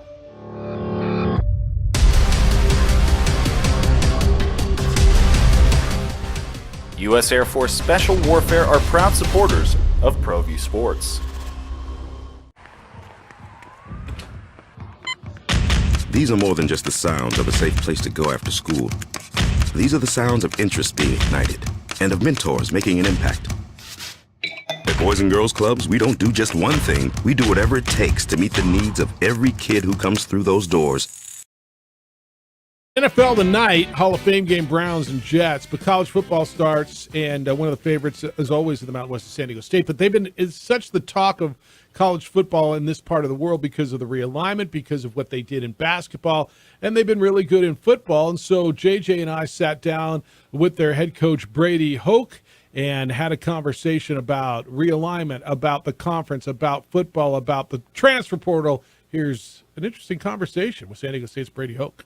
Back at San Diego State in his second stint, fourth year, is Brady Hoke. It's good to see you. It's good to see you. What a time to be an Aztec, huh? Yeah, oh yeah. Anything going on in your campus, in your athletic department? Not right now. It's pretty quiet now, but there is some buzz going around. Well, let's go early this year. What does the basketball run do for a football program? It was so exciting for everybody that ever was associated with that program. Yeah, well, there's definitely, you can feed off it. We're not a nationally recruiting football program, but from that standpoint, there was nothing but great things about San Diego State, and so we use it, and we Dutch and his guys have done a great job. I keep telling him that I'd like to tell his a couple of those guys can be tight ends. I'd like Is he going to let you use them? No, I don't think so. You borrow them? No. You'll give them back. I would give them back. I think of brands, and I've been associated with San Diego State for decades now, and I've watched the brand grow. When you go into a living room now, your program has been successful, the football program, for a decade and a half since you got there, and then Rocky, and now you again. But what the basketball program does, have you noticed a different reception from parents and student athletes as you recruit since Well, April? The hard part is, I think we see that when people come on campus, obviously, and we feed into it. We'll take a tour and show them where the basketball team plays. Sure.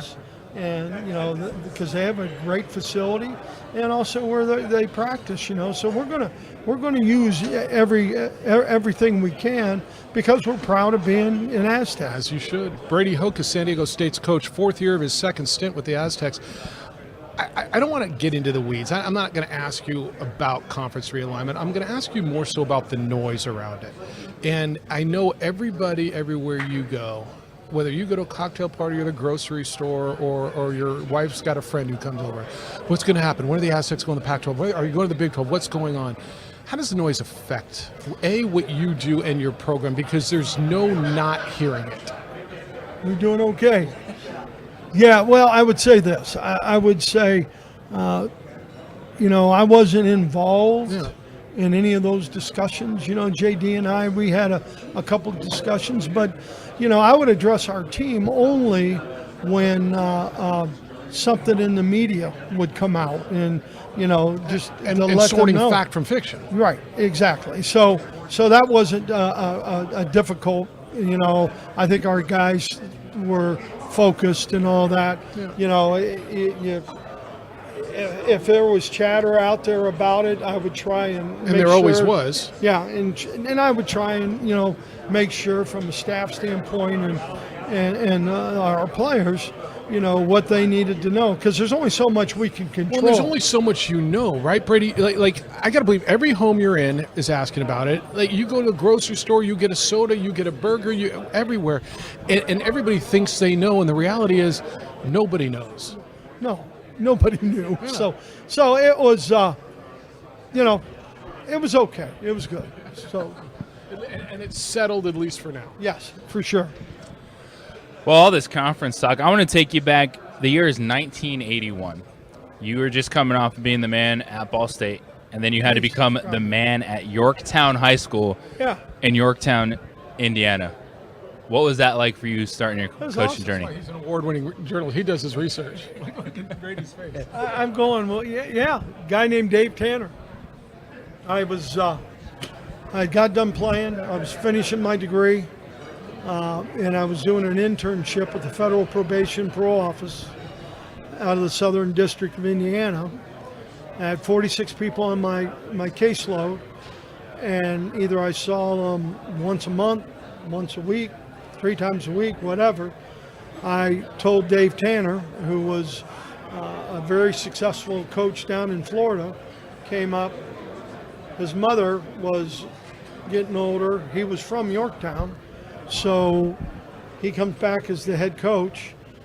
Knocks. I'm married. We got married. My wife and I did in college, which was really good for me. And he knocks on the door and says, "Would you like to help me at Yorktown?" And I said, "Well, I don't know." So long story short, I help him for 2 years. I do the internship with the federal PO.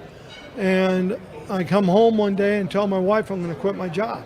Now, the federal probation was paying money and we had benefits. I was getting $1,100 a year as a stipend at Yorktown High School. So I tell her that, and she says, "Well, I thought you loved working with the kids." I said, "No, I'm quitting the other job and going into football." And she said, the job and taking up the hobby. Yeah, well, yeah. And she says, "Go be the best coach you can." So I did that. In other words, you'd be a parole officer right now. Yeah, or Secret Service. Secret Service. I wanted to go Secret Service. Reagan had just got shot. Yeah, 81. Yeah, that's crazy. Brady Hoke, San Diego State's coach, is with us on the Sports Animal. Well, when you started that was pretty good. Yeah. Well, so your journey, you're a Midwest kid. You're a Midwest guy growing up. Yeah.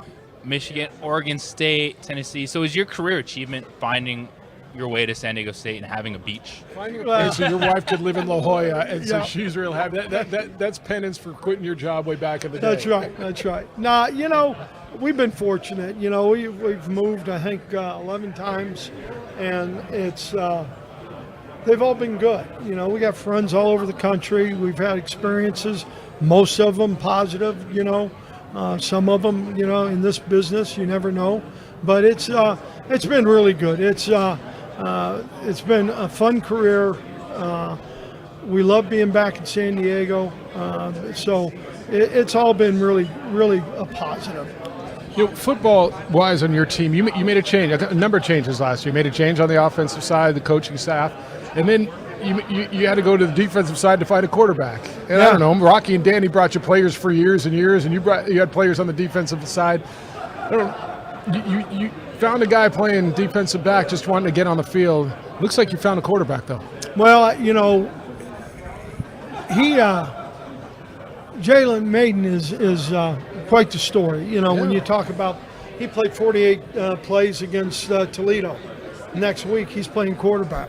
It's insane. Yeah, so it's really, he's grown, having Ryan Lindley there to coach him. Former NFL guy, former Aztec great. Yeah, he's the all-time leading passer. I mean, and so that speaks pretty good. And to have Ryan there, I think how Jalen has taken and really grown from that experience with Ryan. So it's been great. How much has the facility helped? We talk in this business, everybody, and we don't even talk about how big a facility is, right? Facilities, the first name of facility is how much it costs. We bought a $300 million complex. We just built a $47 million weight. Nobody cares how much. I mean, only the ADs care about how much it costs. Yeah. But it's an arms race. You got an unbelievable facility, though. Your stadium's great. Has it helped in recruiting? And I know it's helped reinvigorate that fan base there. Well, it's helped in recruiting. There's no doubt about it. I think, number one, we're in Southern California. I mean, the high school football is really, and especially in San Diego, those coaches, they're dedicated to it. They've done a great job. We're in a great location. Our stadium is second to none, and it's helped the recruiting, no question about it. And it's something that we're going to take advantage of every day.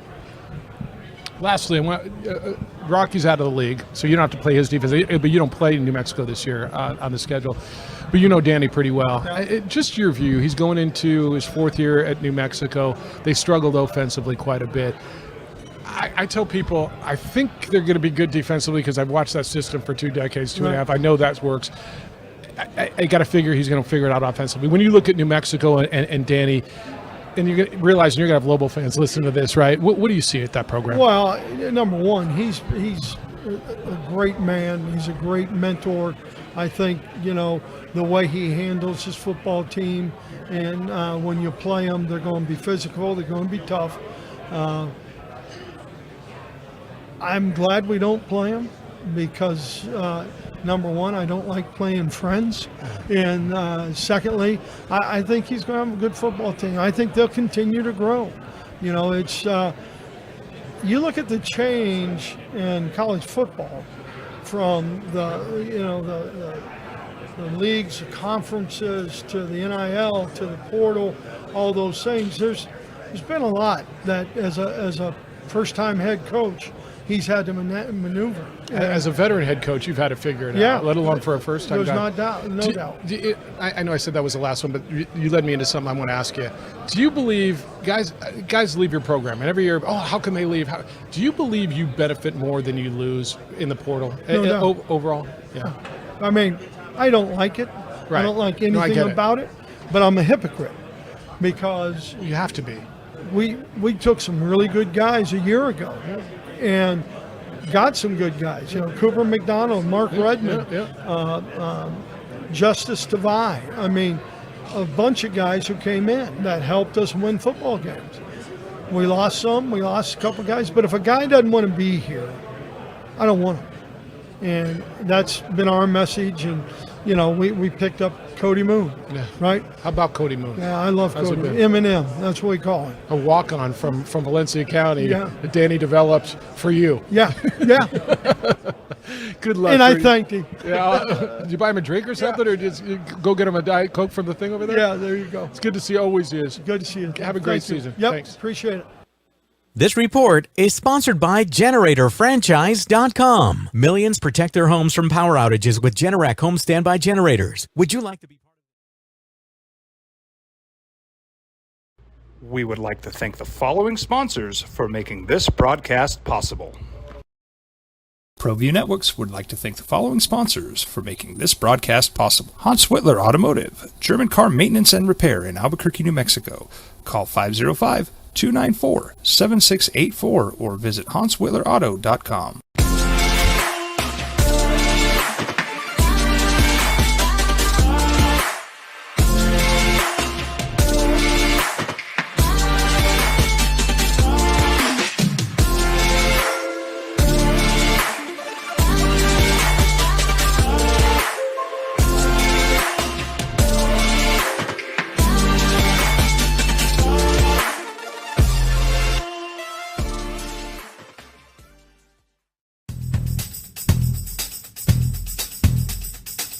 International Protective Services is a proud supporter of ProView Sports and New Mexico Youth Athletics.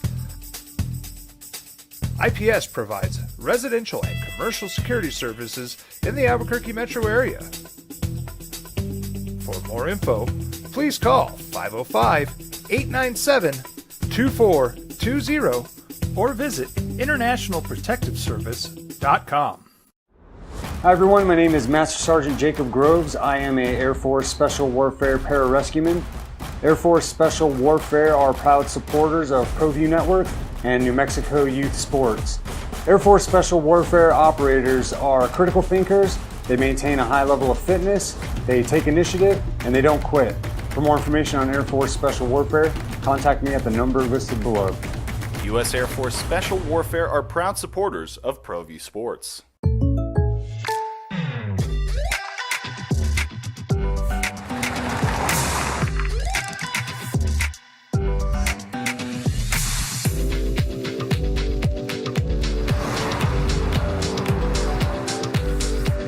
For your surprisingly great rates, contact your local State Farm agent today.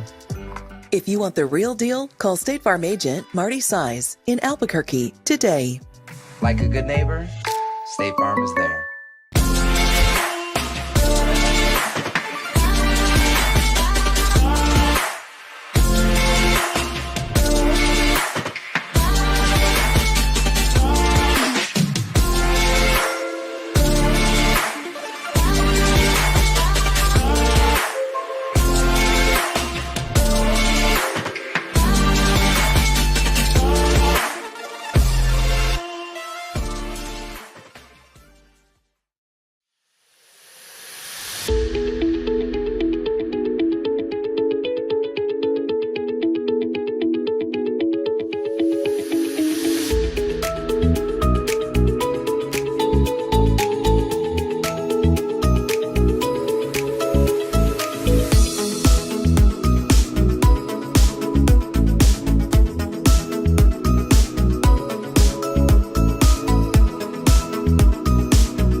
ProView Networks would like to thank the following sponsors for making this broadcast possible. Hans Whitler Automotive, German car maintenance and repair in Albuquerque, New Mexico. Call 505-294-7684 or visit hanswhitlerauto.com. We fight the battles no one hears about. We drop into the middle of firefights to rescue others. And act as one-man air traffic control towers. We're the ones who go before all others.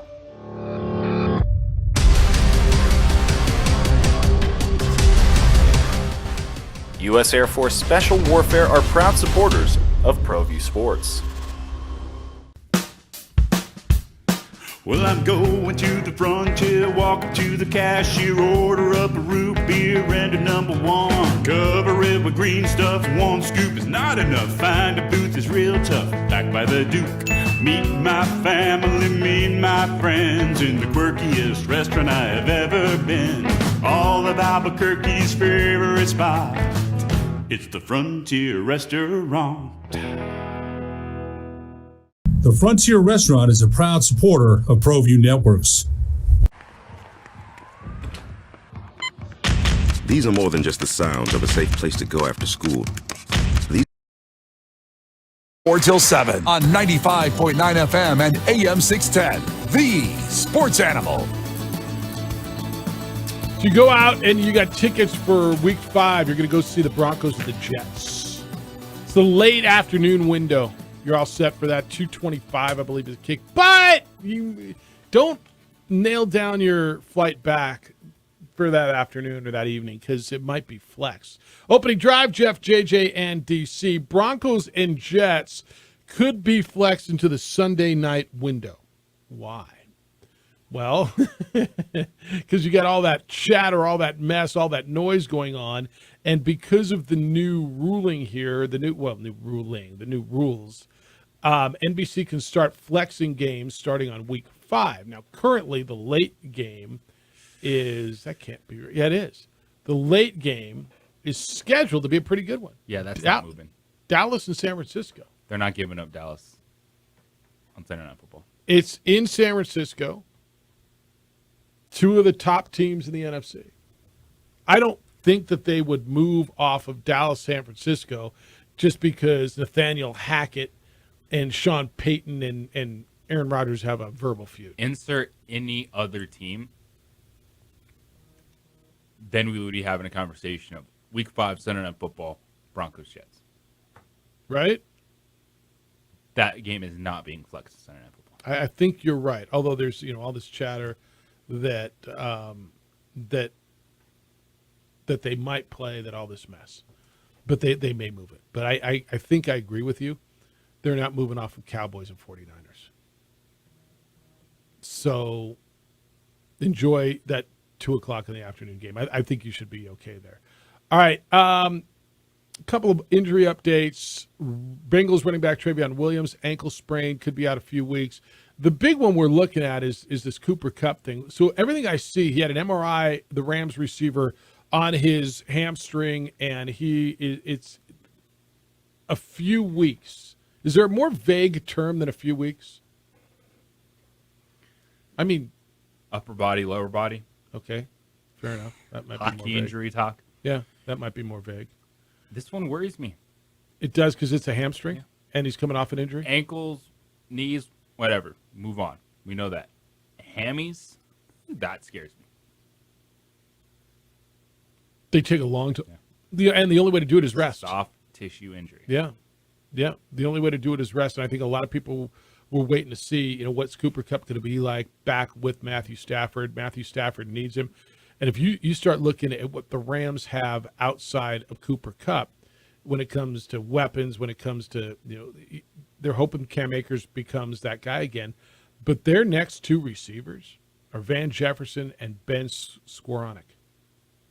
That's the Rams receiving core. Like you can make an argument. They have one of the worst receiving cores in the NFL. Yes, you can. Am I wrong? Not at all. Cooper Kupp is not on the field.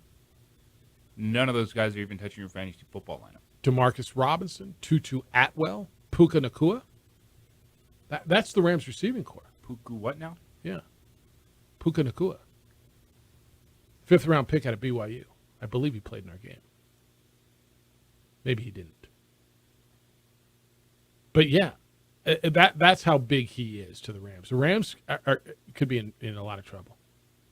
Rams could be in a lot of trouble if that is long. But we'll see. All right. When we come back, Danny Gonzalez held a presser yesterday as camp opens today for Lobo football. When we come back, you're going to hear Danny on how they are going to keep the quarterback upright. I mean, it feels like, JJ, every Monday, every Tuesday in football season for the past, decade, we sit here and have a conversation about who's your quarterback. Who's your quarterback? Danny right now says, well, at least we know who the quarterback is. Well, we know who the quarterback is in week 3 and in 4 and in 5. How do you keep him healthy? We're going to hear from the head coach on that. Next, as Lobo football gets started today, it's the opening drive on 95.9 FM and AM 610, the Sports NFL.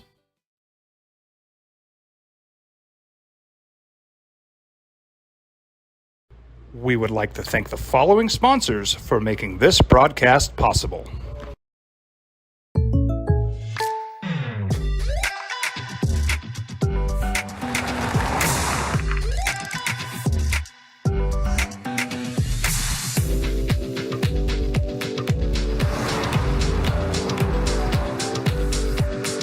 your surprisingly great rates, contact your local State Farm agent today. If you want the real deal, call State Farm agent Marty Size in Albuquerque today. Like a good neighbor, State Farm is there. Hi, my name is Daniel Chavez, and this is my business partner, David Chavez. We are the owners of Indeed Safety. Indeed Safety is a local safety consulting company helping our clients with their safety needs for their projects. One of the things we pride ourselves as a construction safety company is helping our men and women in construction get home safe every day to their families. Indeed Safety is a proud supporter of ProView Network.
ProView Networks would like to thank the following sponsors for making this broadcast possible. Hans Whitler Automotive, German car maintenance and repair in Albuquerque, New Mexico.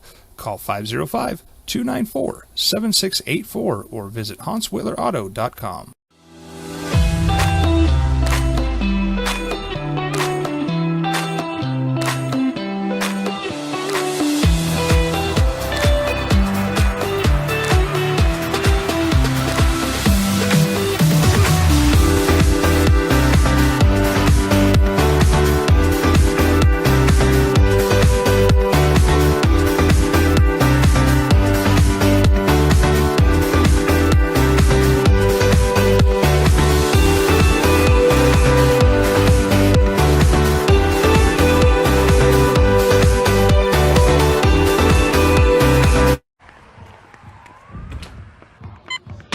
These are more than just the sounds of a safe place to go after school.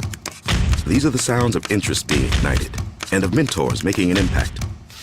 At Boys and Girls Clubs, we don't do just one thing. We do whatever it takes to meet the needs of every kid who comes through those doors. Because whatever it takes is what it takes to build great futures. Great futures start here. As a mom, I try to make the best choices for my family and our health. That's why I choose Western Sky Community Care. It's a Medicaid plan with quality health coverage and special benefits like Boys and Girls Club membership credit, additional dental benefits, and wellness and support programs. I decide which Medicaid plan is right for us. I choose Western Sky Community Care. Learn more about Western Sky Community Care by visiting discoverwesternsky.com today. Don't sacrifice quality and flavor. I'm starting to buy into the depth at other positions. I think when you lose two marquee defenders, I think that puts the defense a few steps back, as opposed to just assuming that unit's going to be good. I get it, it's a system. But you lost two all-conference level players. Cody Moon, AJ Halsey. Now, Tavion Combs is coming back in the secondary. And you lost Cody Moon. That Lobo position. And Cody Moon, who was a tackling machine. And Deion Hunter transferred to Cincinnati. So while the system works, you still have to have the players to make a difference. So while I'm feeling confident about the offensive system, I think this is the best scheme to utilize the talent that they've had in a while. I have more questions about defense than I've had. All right. question's got to be on offense too, because they're the worst offense in America statistically the last couple of years, and they just got to get better. And it starts with the offensive line, and then goes to quarterback play, and then it goes to playmakers. I mean, they were not good offensive line-wise the last 2 years, which led to inconsistent quarterback play, which also led to no big plays because of all of that. And I don't know that they had athletes. They feel they've addressed all of that. They've got a new offensive coordinator who everybody we talked to, JC, when you and I were in Vegas, how many coaches, and I would tell you if we talked to 10 coaches, 8 of them brought up, whether it was on camera or on microphone or off microphone, Brian Vince, the offensive coordinator. Didn't they? Yeah, they mentioned him a lot. The reputation that he has amongst coaches, everybody else in the league noticed. He brought his quarterback, Dylan Hopkins. But you can't keep that damn quarterback upright unless the offensive line plays better. It's one of the things Danny talked about yesterday. Every week it feels like, who's your quarterback? Is he healthy? Is he hurt? How bad is it? Danny talked about the importance yesterday about keeping his first-string starting quarterback, Dylan Hopkins, upright and healthy. It starts up front in football. If you don't have both on offense and defense and on the lines, if you don't have guys that can play, it doesn't matter how good your skill guys are. And we didn't have a combination of that on offense last year. We didn't have good enough skill guys. We relied on Luke Weissong to do everything, and Luke Weissong's a really good football player, but not by himself. And we haven't been able to keep quarterbacks healthy because we haven't been good enough up front to keep them. It's the drop-back game that's killed our quarterbacks. It hadn't been running the football. Well, we've got 11 offensive linemen that we think can play. So we've got some depth there that we haven't had. We've got our 2 tackles, JC and DJ, I think are as good as any tackles in this league, which is exciting because we haven't had that in a long time. But we're bigger up front than we've been. I mean, we're 6'4" and 6'5" across the front, both first and second team, and those guys are all 305 to 320, and we don't have any fat guys. All right, and that's where it starts, and that's gonna be the key is keeping that quarterback healthy. Now, do I think they've got a deeper quarterback room than maybe they have in the past? I do. DC Tap's got the transfer from Appalachian State is probably the number 2 guy. You'll have the 2 freshmen is fighting for the 3 and 4 spot. Hopefully you don't get down to that this year and you're able to redshirt those guys, right? But I don't know, man. I don't know that I feel any better. The reason I might feel a little bit better about years past is because the familiarity between the quarterback and the offensive coordinator, right? But I'm not going to lie to you. When Terry Wilson came in 2 years ago from Kentucky, I thought they were going to win 6-7 games that year. And I thought they were going to win 6-7 games that year because I thought the defense was going to be good, and they were. And you were bringing in a guy from the SEC who won 10 games in the SEC, beat Florida twice, won a bowl game at Kentucky. I'm like, all right, he's good enough to play in the SEC. He's going to be. It was really not a good Terry here. Wilson issue. I 100% agree. It was a bad offensive line and no playmakers. And Danny, he addressed that because that's been the biggest problem with this team is the offensive line since he arrived. And if you think back to when he was here the first time, Rocky's first go-around, the reason they were good, they had tremendous offensive lines. Were putting guys in the pros. I mean, that's where it started out. The hitmen. The one thing with that being said too is can they find a playmaker at the running back position? They have to. Christian Washington might be that guy. The transfer from they got the transfer from Louisiana Monroe. They feel also, like they've got the offensive line has struggled, but they've also struggled to find guys that can make plays out of the backfield. Because you think back, this style is going to be similar to what you saw Rocky Long run. Quarterback under center, hand it off, play action game from under center, and you look at Dontrell Moore and Rodney Ferguson and all those guys that are running it through there. Can they get someone to pop? Some of these guys came in through the transfer portal, and that's what the portal can do. It can, you just heard Brady Hoke talk about it, the San Diego State coach, if you were with us a few minutes ago. He talked about Danny Gonzalez and utilizing the transfer portal to turn it around.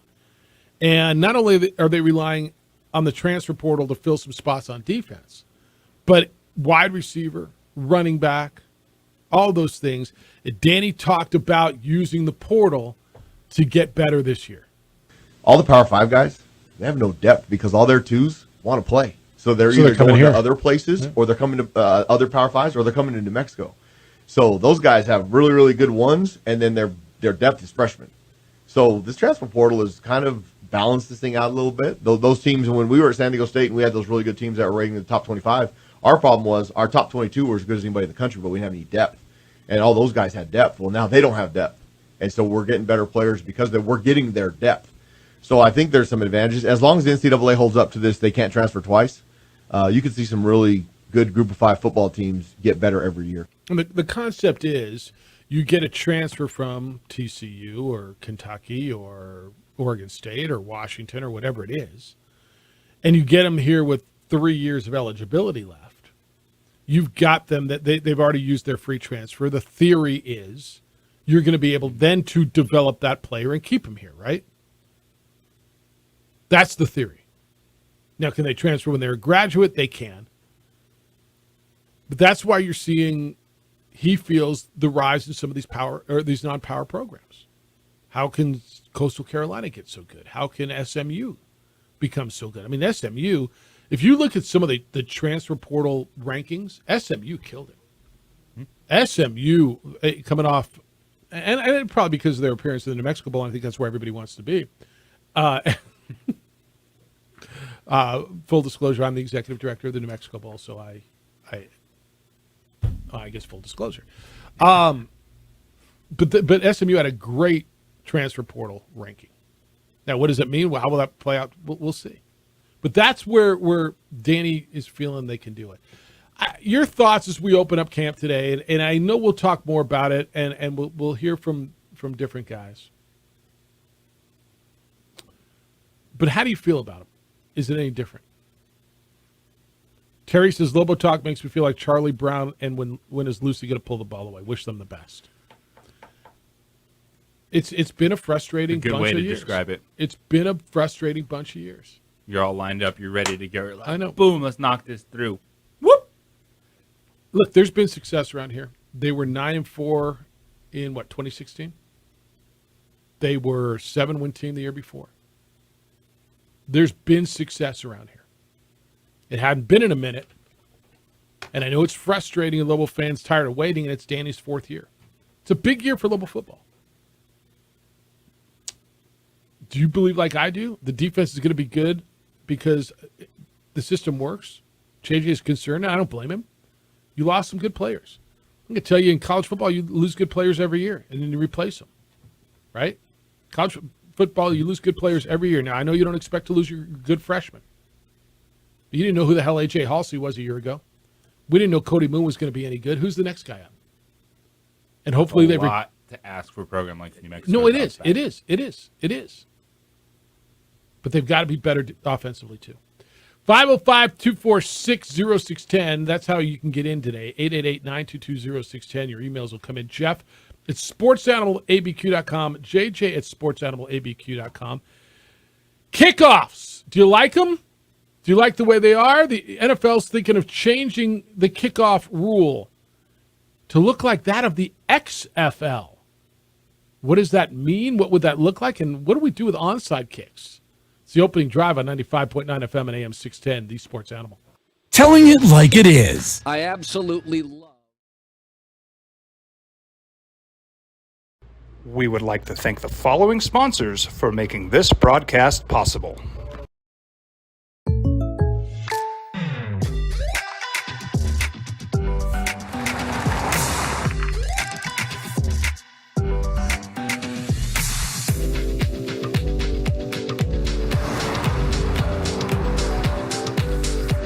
For your surprisingly great rates, contact your local State Farm agent today. If you want the real deal, call State Farm agent Marty Size in Albuquerque today. Like a good neighbor, State Farm is there. Hi, my name is Daniel Chavez, and this is my business partner, David Chavez. We are the owners of Indeed Safety. Indeed Safety is a local safety consulting company helping our clients with their safety needs for their projects. One of the things we pride ourselves as a construction safety company is helping our men and women in construction get home safe every day to their families. Indeed Safety is a proud supporter of ProView Network.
would like to thank the following sponsors for making this broadcast possible. Hans Whitler Automotive, German car maintenance and repair in Albuquerque, New Mexico.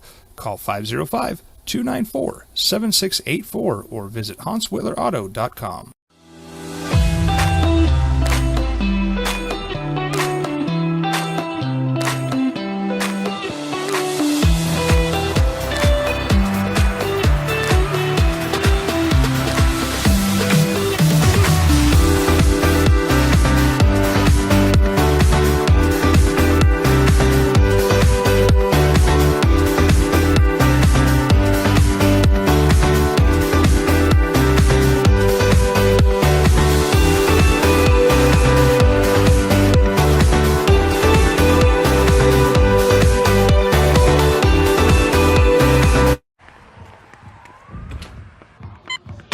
These are more than just the sounds of a safe place to go after school.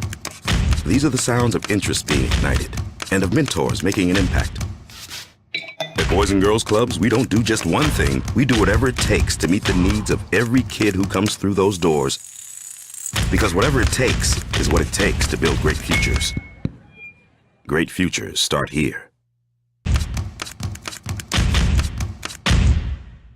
As a mom, I try to make the best choices for my family and our health. That's why I choose Western Sky Community Care. It's a Medicaid plan with quality health coverage and special benefits like Boys and Girls Club membership credit, additional dental benefits, and wellness and support programs.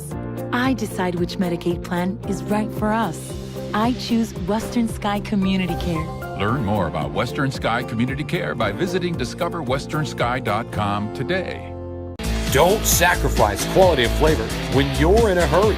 Golden Pride offers ribs, fried chicken, green and red chili. FM and AM 610. The Sports Animal. HB said, it's about injuries, Jeff. It's so hard to predict a season because of the impact of injuries. When Lobo football went 9-4 in 2016, I think they had the same two deep for your game as they did for the opener against South Dakota, except for Adcock. This season, they'll be back in your game if they still have the same kind of luck. If we're sitting here Monday morning after Monday morning after A&M, and we're asking who the quarterback's going to be, Lobo football's in trouble. Yeah, if they lose their quarterback against Texas A&M, yeah, we're in trouble. We got a lot of questions. Yeah, injuries are a big deal. If you want to play this is the way it's been, so that's what's going to happen, I'll take that. Don't give me week 5, week 6. Like, if the worst thing is going to happen, get it out of the way against A&M, and then move forward with whoever. Well, I think Lobo fan needs to not lose their mind after week 1. It's not going to be good. No, dude, you're going to A&M. Are they ranked preseason? I didn't even look. But you're going to an SEC power that's got something to prove, right? Where's A&M picked in the SEC? I mean, are they still in divisions in the SEC this year? Yes. So they play in the same division as Alabama, Auburn, Ole Miss, Mississippi State, LSU. Probably picked third in their division, behind Alabama and LSU. But look, I don't even know if the odds are out on that game yet. You're not going to like it. That game has the potential to not be pretty. And so if you're going to call in Monday and say they got beat, 52-3 and they're horrible and here we go again, I'm going to ask you to look around the country and you're going to point out the one team that played really well. And there's going to be a lot of scores that look like that. They are picked third in the West. Which is kind of what I said. Alabama and LSU. And Exactly they what I got said. one first place vote. All right. So you're playing a good SEC team to get started. Someone gave a Mississippi State a first place vote. All right. That's all right. In the Mountain West, someone gave UNLV a first place vote. That's right. Then you're going to come home and you're going to get Tennessee Tech and you're going to feel better the next Monday. And you're going to get an idea in week 3 what you like when you play the Aggies. Kind of how these things happen a lot, right? It's just in reverse. You tend to get the FCS early in the first game. Do you like this? Because it's going to happen. I don't mind it. You're not the program to where this is a game that you look at and go, woo, we have a chance. It could be a special Saturday. You're not there yet.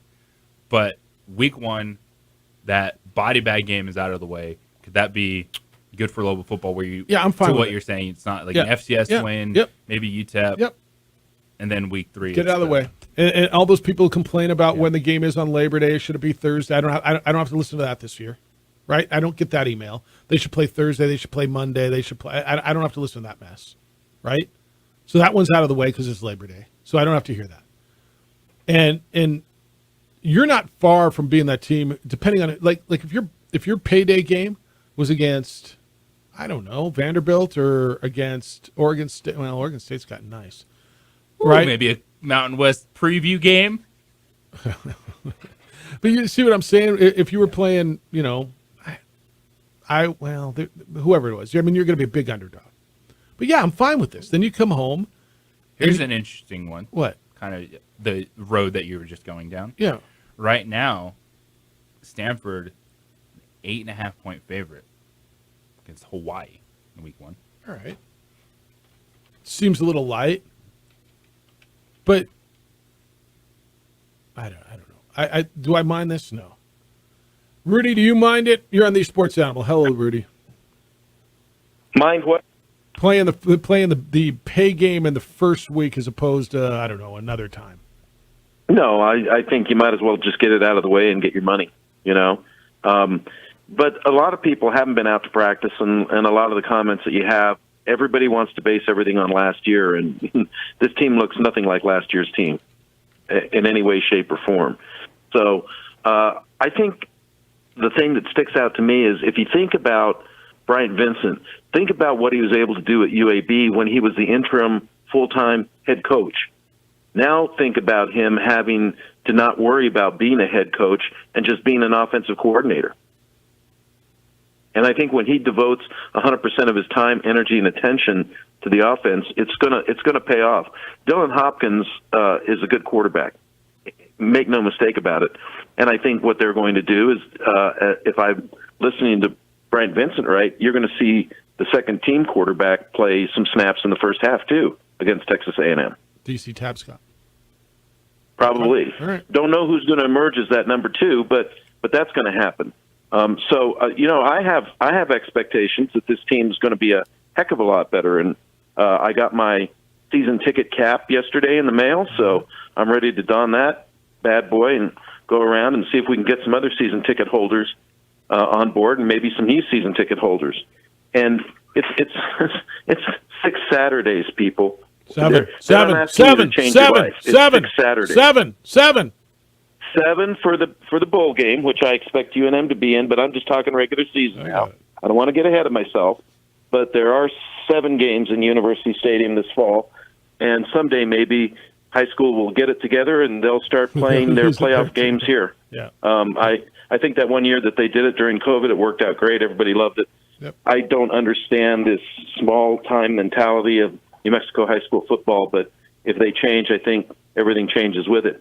By the way, before I forget, I did want to say one thing. The whole reason these kids are here is to go to school. Once again, they lead the Mountain West in scholar athletes. Yep. 161 kids. Yep. 161? Pretty amazing. That's almost half your athletes, right? About better than a third. Better than a third. Yeah. Okay. Well, I mean, I'll take that any day of the week. Those are kids that are going to go on, and like Coach Harrington said, a lot of them end up staying here in Albuquerque because they like the place. So if we keep that idea that they're here to go to school and that they're here to get the grades, that they're here to graduate with a degree, makes them better people. There's just no doubt about it. So congratulations to every one of those, and let's see if we can break that record this year. Right on, Rudy. Good to hear you. Thanks. Yeah, you too. All Thanks. right. Appreciate it. Here's the future. So this year you're at A&M on the first game of the season. Next year, so do you prefer this better? Next year you're going to play a 0-week game at home against Montana State. Then Labor Day weekend at Arizona. And then probably a league game the first weekend of September, and then at Auburn. So 2024 they're playing at Arizona and at Auburn. 2025 they'll open up at Michigan. on the 30th of August. Home opener will be against Idaho State on the 6th. 2026, their pay game will be on the 19th of September at Oklahoma. You like it like 3-4 weeks into the season? You like that better? I guess if you feel by that time you got some consistency in the program, you're taking steps forward, a few weeks in, you have a chance to compete. I'll take it week 1 or 2. All right. 2027, you don't get it. This is so Oregon State's home and home. So you're going to play at Oregon State on the 11th of September. How does that change when they become a Mountain West member? I don't know the answer. And the weekend after that, you'll go to A&M for your money game. So right now, yeah, New Mexico, 38.5-point dogs. Is that what it is? In the season opener at Texas A&M. All right. For just for point of reference, the Aggies are doing it this way. Their money game this year is in November.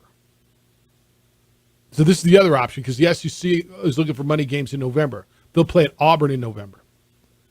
In 2024, that's next year, they'll play at Texas A&M in November. You like that better? You like just going, November and going to be fodder for an SEC team? Second, third, last week of the season? I mean, you all need your money game, right? Everybody needs this $1.9 $2 million game. I don't know. Put it where it is and go play it. You'll schedule where it is and just go play it. Do I mind it being the first game of the year? No, I don't. Like Rudy said, let's go play it, get out of the way, go get your check, come home, and start your season. It's almost like the season starts the weekend after that, right? In some respects, right? It's almost like they're playing different games in college football. Well, somebody once told me that. All right, I will get into this kickoff thing in the NFL. Do you like your kickoffs? Because they may be going away or completely looking different. And what about the onside kick? The NFL is going to be like the XFL. Wait, what? It's the opening drive on 95.9 FM and AM 610, the Sports Animal. Telling it like it is. Not everybody is supposed to like each other in football. I mean, they tackle each other. I'm okay with Sean. We would like to thank the following sponsors for making this broadcast possible.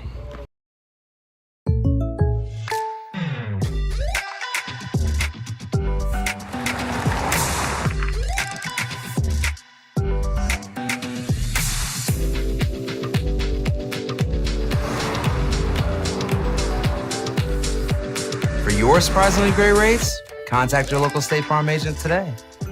If you want the real deal, call State Farm agent Marty Size in Albuquerque today. Like a good neighbor, State Farm is there. Hi, my name is Daniel Chavez, and this is my business partner, David Chavez. We are the owners of Indeed Safety. Indeed Safety is a local safety consulting company helping our clients with their safety needs for their projects. One of the things we pride ourselves as a construction safety company is helping our men and women in construction get home safe every day to their families. Indeed Safety is a proud supporter of ProView Network.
Networks would like to thank the following sponsors for making this broadcast possible. Hans Whitler Automotive, German car maintenance and repair in Albuquerque, New Mexico.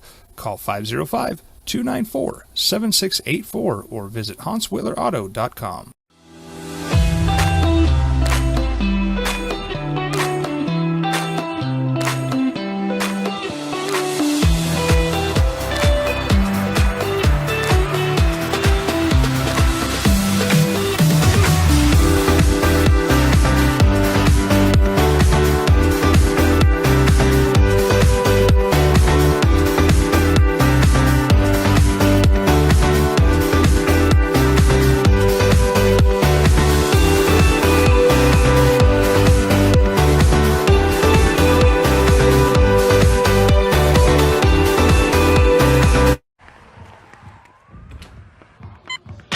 These are more than just the sounds of a safe place to go after school. These are the sounds of interest being ignited and of mentors making an impact. At Boys and Girls Clubs, we don't do just one thing. We do whatever it takes to meet the needs of every kid who comes through those doors. Because whatever it takes is what it takes to build great futures. Great futures start here. You contest. All right, Gene. Probably good that you're not in charge. Just saying. All right, we play on Saturday, get back Saturday night, get back on the field Monday, and play Tennessee Tech. Okay. All right. 505-246-0610. It's the Sports Animal. If you want to text us, Jeff at sportsanimalabq.com, JJ at sportsanimalabq.com. All right, kickoffs may soon look different in the National Football League. So this year, they're going to implement fair catches on kickoffs. They have them on punts, but they'll implement them, as you see in college football, on kickoffs.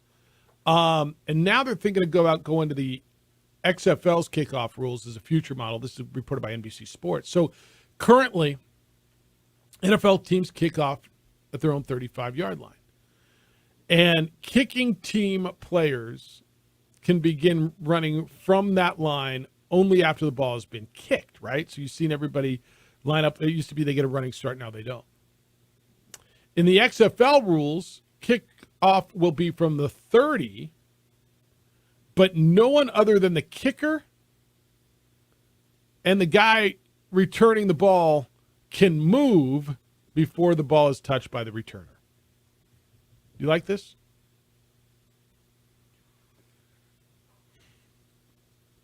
I do not know what to make of kickoffs anymore. This one, little less momentum, and that's what they're trying to figure out. Because you're going to have people running downhill at someone else there. There's going to be contact. And we've already, how many people can block, the wedges, this or that. What is, even on kickoff returns, the percentage that are returned? Very small. These days versus, goes out of the back of the end zone. Yeah. My concern more would be, what do you do as opposed to an onside kick? So it would be like a one play for 15 yards makes or something? Sense. It's kickoffs. I'm not one where that is changing the game for me. Like, oh my gosh, I'm never going to see another kickoff return. How could I ever watch football again? Okay. I know the NFL's looking into the data, and they want to reduce the potential for concussions, and I think everybody's going yay, right? That's good. And this would shrink the distance between opposing players, with the concept being that they get less speed. They don't get to top speed in only 5 yards.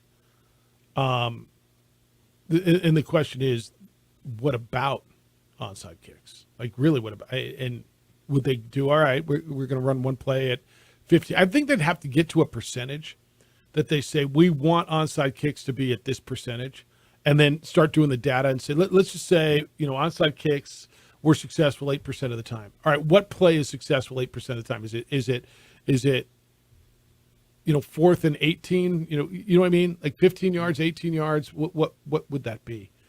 But I think they've got a lot of thinking to do on this. Jose, good morning. You're on the Sports Animal. Hi, Jose. Hey, what's going on, fellas? What's happening? Oh, it's Josue. What's happening? Yeah, it's Josue. What I up? guess DC. That's right. That's right. What's Our meeting the other day, I guess it wasn't long enough. I didn't make a good impression. You didn't teach him how to spell your name? No. Well, he didn't ask, so he just figured. I guess, and that's how most people do it. When they first hear my name, Josue, they're just like, "Oh, Jose, good to meet you." Jose, can you see? Yep. What's up, dude? That's right. Hey, I just wanted to touch on the scheduling. I like the idea that they get those money games, especially if it lands that weekend of Labor Day, because, people here in New Mexico, they like to travel, they like to go do their own thing, and so it's always, I remember hearing the complaint, like, it's always hard to get a good crowd that weekend. So I think it works out for them to go play those money games, especially on that weekend.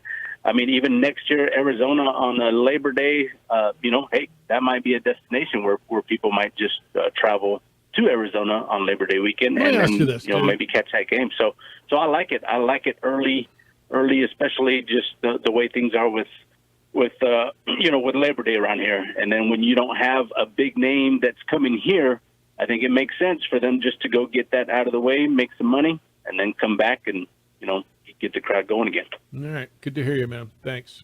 So do people travel here any more than they travel anywhere else on Labor Day? Or is this like an Albuquerque? Is this a New Mexico phenomenon? People travel. They're out of town. They're at the lake. Every year I get the same damn email, right? So this year we're not getting it because they're not playing at home on Labor Day weekend. But is this unique to New Mexico? People don't travel in Texas and they don't travel. No, they travel, but it's not a marquee event yet. Football. Yeah. Right. Because there's plenty of football fans in other places that ain't traveling. Their team's kicking off. So people at Alabama, if they're opening up against Tennessee Tech, they're not going to the lake on Saturday. They're going to see the Crimson Tide beat Tennessee Tech 65-6. People down in Austin, they don't go to Lake Travis or they don't go to the Port Aransas. They stay around 100,000 strong to watch Texas beat the hell out of Oklahoma A&M. Okay. I think that's right, by the way. I think you're right. But this travel, it's not unique to hear, oh my goodness, people traveling. Well, then don't play on Labor Day, dude. The NFL got away from Labor Day. The NFL pushed it to the next week. That's when they open up. College football's got in fact, college football was 0 week, opened up 2 weeks before the NFL. I was looking at the scheduling, like 0 week scheduling has become like every we see more and more. 0 weeks kind of become week one, hasn't it? Essentially. August 26th, Saturday. 7 games. Ohio at San Diego State. UMass at New Mexico State. San Jose State at USC. Notre Dame is playing on 0 week. You want to take advantage of that entire weekend. Yes, it's Labor Day, but still it's football. It's college football kickoff. You have a whole weekend to yourself where you're playing games Thursday, Friday, Saturday, Sunday, Monday in college. You still want to attack that weekend. Well, I mean, Labor Day weekend, they load it up now. Yeah. I mean, it looks like about, 12 games on Thursday and another. I would actually put a few more games on Sunday if I was college football. Yeah. And they only playing one on Sunday? They play 3 games. 3 on Sunday. So it's up, but good ones too. LSU, Florida State. At Rutgers. LSU, Florida State's pretty good, no? How about that? CBS, Oregon State at San Jose State. San Jose State got a home game on CBS. It's playing on Sunday because they moved to Sunday. Yeah. Attack the weekend. Take advantage. No, I agree with you. There's games all over. I mean, Friday. So Labor Day weekend, you're gonna get drunk on football, right? I mean, you literally start up on Thursday and Florida, Utah. I do like Florida, Utah on Thursday night. We get Oregon State getting a taste of what their future could look like with San Jose State. And San You're Diego just State all about them being in the Mountain West, aren't you? Washington State is previewing what their future is going to be like with their trip to open up the season at Colorado State. Look at you.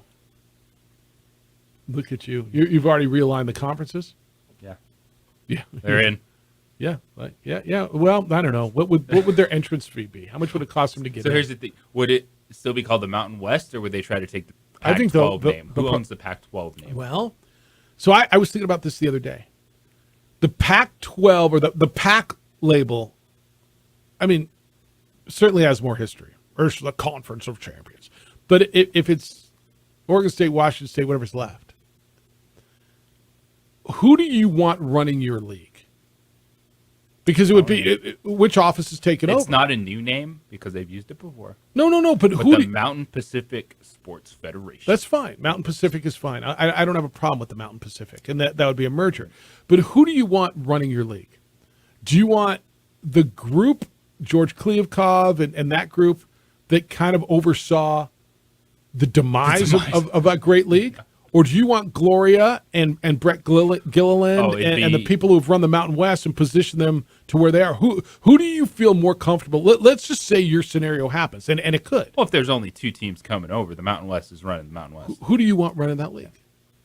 Do you want the people who just watched it crumble under their guidance, or do you want the people who have guided this? And granted, Gloria's been in this job for 7.5 months, 7 months.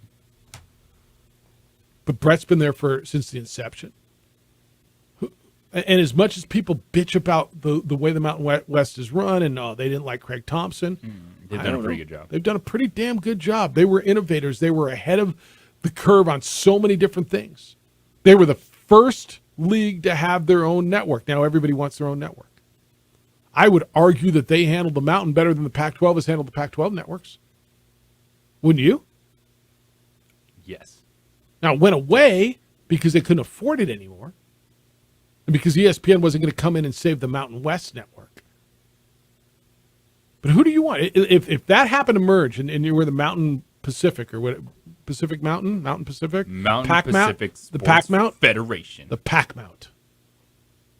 I don't know. Whatever it is. You need Federation in there? No, the Mountain Pacific Sports Conference. MPSC? That's a lot, dude. Why not the Mount Pac? That's weird. Well, they're all weird. Big 12's got 20 damn teams in it. The last thing that made sense was Mountain West Conference. Yeah. Teams in the mountains. Teams Well, then in the you could West. leave it the Mountain West Conference. Because you know why? It would still make sense. And I love it that it works. And it might still be standing. Who knows, man? Who knows? All right, I'm going to update you on everything that's happened whilst we've been on the air. We got to get into Messi, too. I mean, we haven't hit this. 2 more goals for him. Now the coach is worried about taking the show on the road and the rough treatment that their superstar is going to get. And it's not just for wearing pink. It's on the opening drive on 95.9 FM and AM 610 Sports Animal.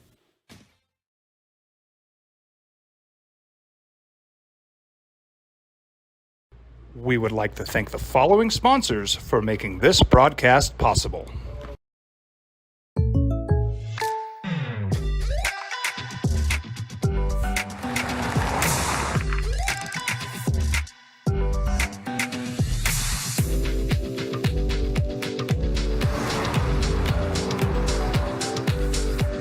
For your surprisingly great rates, contact your local State Farm agent today. If you want the real deal, call State Farm agent Marty Size in Albuquerque today. Like a good neighbor, State Farm is there. Hi, my name is Daniel Chavez, and this is my business partner, David Chavez. We are the owners of Indeed Safety. Indeed Safety is a local safety consulting company helping our clients with their safety needs for their projects. One of the things we pride ourselves as a construction safety company is helping our men and women in construction get home safe every day to their families. Indeed Safety is a proud supporter of ProView Network.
ProView Networks would like to thank the following sponsors for making this broadcast possible. Hans Whitler Automotive, German car maintenance and repair in Albuquerque, New Mexico.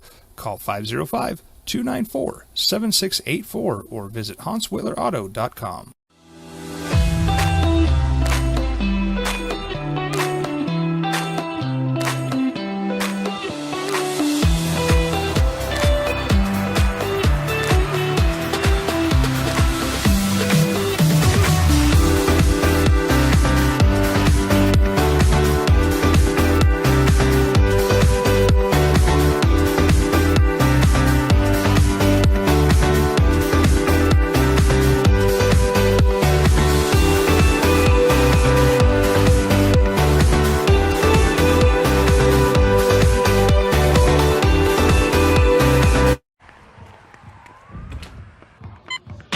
These are more than just the sounds of a safe place to go after school. These are the sounds of interest being ignited and of mentors making an impact. At Boys and Girls Clubs, we don't do just one thing. We do whatever it takes to meet the needs of every kid who comes through those doors. Because whatever it takes is what it takes to build great futures. Great futures start here. As a mom, I try to make the best choices for my family and our health. That's why I choose Western Sky Community Care. It's a Medicaid plan with quality health coverage and special benefits like Boys and Girls Club membership credit, additional dental benefits, and wellness and support programs. I decide which Medicaid plan is right for us. I choose Western Sky Community Care. Learn more about Western Sky Community Care by visiting discoverwesternsky.com today. Don't sacrifice quality and flavor when you're in a hurry. Golden Pride offers ribs, fried chicken, green and red chili breakfast burritos, and Frontier Cinnabons. 4 great locations, or visit us online at goldenpride@abq.com. Golden Pride Barbecue Chicken and Ribs, proud supporter of ProView Sports Network. We would like to thank the following sponsors for making this broadcast possible. Evergard Roofing and Solar. For nearly 20 years, Evergard Roofing and Solar has been working with New Mexicans to enhance their homes and businesses. For all your roofing and solar needs in New Mexico, call 505-821-9543. University in there and looking for possible, on their agenda, possible legal advice and discussion regarding university athletics. Could they be going to the Big 12? And then you've got the Big 10 looking at expansion and potentially grabbing Oregon, Washington, now Stanford and Cal are in the mix. So we're watching that obviously incredibly closely. And everybody's going to be talking about that. We could have news tomorrow. We might not. Who knows? But that's what people are going to be talking about. People are going to be talking about NFL tonight. You get the Hall of Fame game, National Football League. How much has Zach Wilson learned from Aaron Rodgers? How much Zach? We're going to see a lot of Zach Wilson tonight, huh? Mm-hmm. All right, looking forward to that. I think not.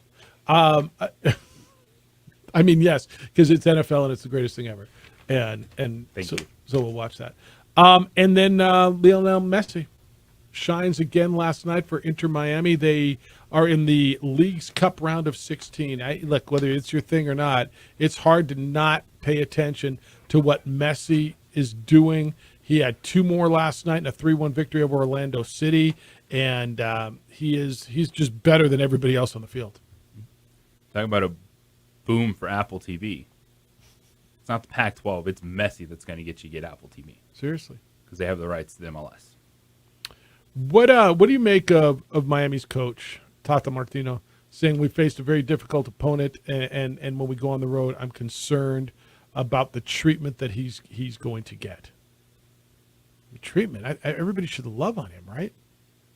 Fans, from opponents, there's a playbook with some of these guys. And with Messi, teams try to put him on the ground. Okay. He did that last night. It's nothing new to Messi. Deals with it, but it can look bad when it's a lot of non-soccer type plays. You're just trucking a dude, running him over. Am I just watching a dude who is just that much better than everybody else? He's still that good in the league. He is still that good. And so he came over here, and it's like you playing against I don't want to say you playing against your kid and their friends, but he's a different level, right? He could still easily be playing at PSG or move back to Barcelona and be playing in the highest level. I'm going to lean on you here because I don't know, and I'm going to guess a lot of people who listen to this show do not know.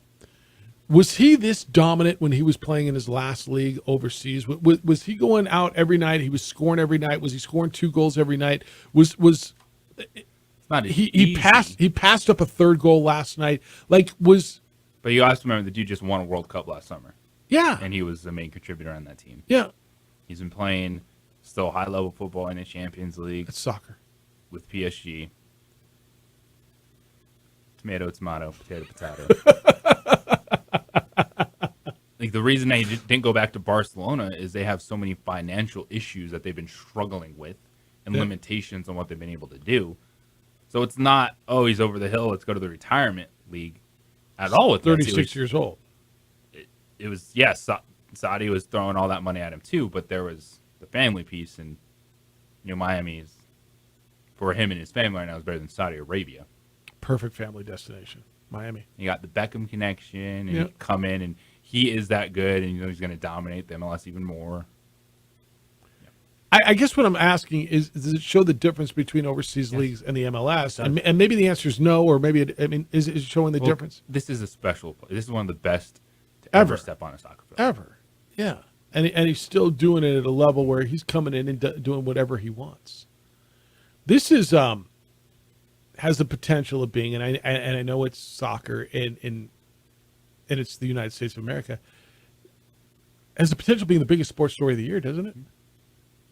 Wherever he goes, it will be the biggest crowd of the season. But if they win, this is the greatest thing for MLS period ever. Because I still hear people, and I do it, talk about the 4 major sports in North America. Major League Baseball, the NFL, the NBA, and the National Hockey League. MLS is not considered to be at that level. Although you're watching the crowds, you're watching the popularity, you're watching the TV number. This guy has brought attention to MLS. I'm not going to lie, dude. I have never in my life watched a full MLS game. I watch a little bit of it, but I'm not their guy. Major League Soccer, it's fine. It will compete, but it's never going to be what it wants to be because their teams don't compete on the world stage. Okay, but now you bring this guy in, and all of a sudden, and the more they win, and if he just, the more they win, the more he scores, the more people are going to watch this. Yeah, people are going to watch Messi regardless. Like, he's that force. Okay. And he hadn't even played MLS. This is all about this Leagues Cup. Yeah. And he's doing it to MLS team, so they're going to expect him to do it when they pick back up in the regular season. Like Major League Soccer, its problem isn't that it doesn't have fan base or it's not stable. Like the leagues here, the amount of money it takes to put a team in it and people are still doing it, like it's going to be fine. It's the fact that they don't play on the world stage, and that's not going to advance the game. It's always going to be the league that is looked at as you can come play here at the end. For the best ones, and then for the ones who can't go overseas, then you can play here. What does that make USL? Because when you the USL Championship, it's the fan bases, the players that are in it. Like I think people understand where it is in the pecking order. But the problem, like soccer is a game that works so well everywhere else, not just because it's the only thing, but because of the movement. And when Major League Soccer came in and said, hey, we're going to do the same thing that the NFL does, that the NBA does, they pigeoned themselves into a place where... When you say the movement, you're talking about the relegation? Yes. Yeah. There's a reason that even, there a lot of people like rolling their eyes like, why do I care about Sunderland? You know why? Because they were like a game or two away from playing in the Premier League this season. And it resonates differently. It matters. And there's a reason that these summer tours that you're seeing, and you're like, oh, there's a preseason soccer game on. There's still a reason they're selling 50,000 tickets to that in New York. Yeah. When one of those teams shows up. Is that what they sold? Like when Arsenal came in, I think it was Arsenal came in. There's a few they're brands. They're playing in these football stadiums. Yeah. There's a few brands that just resonate, right? And they're selling loads of tickets. And what were they playing? Were they playing their first team? Would they come over when Arsenal comes sprinkle over? them in.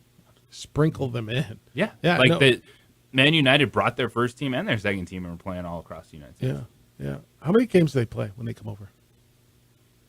They played a few. Yeah, it's a good preseason for them. No, I like for fans of that, for the international soccer fans, when you get a brand that you don't normally see. Look, if you were, I'll equate it this way: if you were living in Germany, or if you were living in Great Britain, or if you were living in Spain, and the Patriots came over to play a preseason game, and or let's just say the Chiefs came over, you knew you weren't going to see Patrick Mahomes, but you would go out and watch it.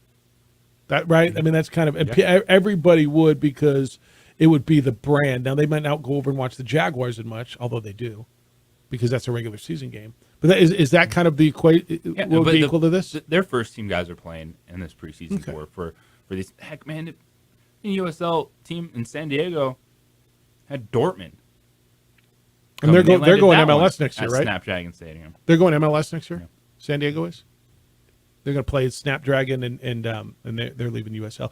Yeah, it's the amount of attention that he is bringing to that league. What are they paying him? Whatever it is, like the league should be pitching. He even got a share of revenue from Apple TV. Well, he should. With Miami. Yeah, he should have. Like, it is a bonkers deal, because that's the only way you get that guy to come play in MLS. I mean, don't you think he should have? I mean, the amount of subscriptions that he's getting. I mean, and people are. It's got to be. Can they get Messi to record? Hi, I'm Messi. I like Pac-12. Yeah, right. Subscribe. All right, Messi's deal for 2.5 seasons will pay him between $50 and $60 million a year. So the contract's between $125 and $150 million in cash alone, plus all the things that you were talking about. How does an MLS team afford that? I mean, it's kind of crazy to me. Yeah, this is also. There's got to be a lot of extra that the league usually doesn't do. They should. Contracts that they are allowing Miami to do with Messi. Yeah, no, because it benefits everyone. It benefits everybody. It benefits their subscription base. It benefits everything about their league. Thanks to Jake Harrington, Lobo new men's golf coach, and to Brady Hoke, the San Diego State football coach. They both guested on our show today. Jim Rome Show is next. The Herd with Colin Cowards after that. 2 Men On comes your way at 4. Isotopes and Las Vegas this evening from Isotopes Park. Adrian, great work. Looks good on the visual medium. DC, as always, great job. Big day for you today? Huge day. I know it is. So I guess it's a huge day for him. You know what he gets to do for the Great futures. Great futures start here. Don't sacrifice quality of flavor when you're in a hurry. Golden Pride offers ribs, fried chicken, green and red chili breakfast burritos, and Frontier Cinnabons. 4 great locations, or visit us online at goldenpride@abq.com. Golden Pride Barbecue Chicken and Ribs, proud supporter of ProView Sports Network.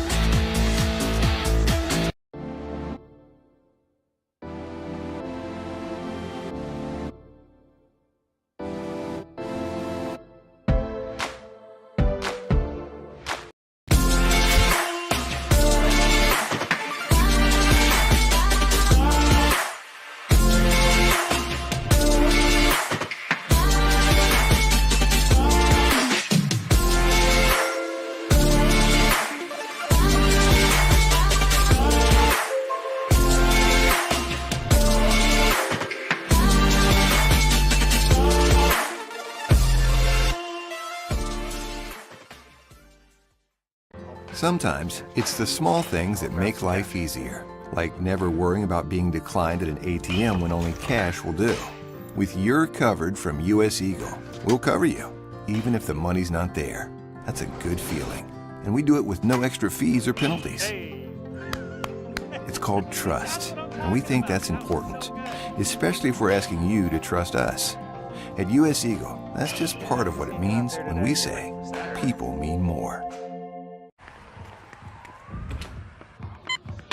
These are more than just the sounds of a safe place to go after school.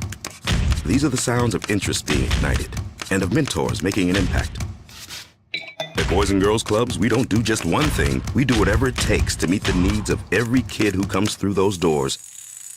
Because whatever it takes is what it takes to build great futures. Great futures start here. Don't sacrifice quality and flavor when you're in a hurry. Golden Pride offers ribs, fried chicken, green and red chili breakfast burritos, and Frontier Cinnabons. 4 great locations, or visit us online at goldenpride@abq.com. Golden Pride Barbecue Chicken and Ribs, proud supporter of ProView Sports Network. We fight the battles no one hears about. We drop into the middle of firefights to rescue others. And act as one-man air traffic control towers. We're the ones who go before all others.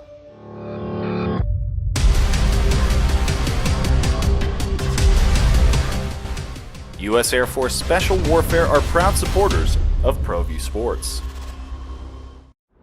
Hi everyone, my name is Master Sergeant Jacob Groves. I am a Air Force Special Warfare pararescueman. Air Force Special Warfare are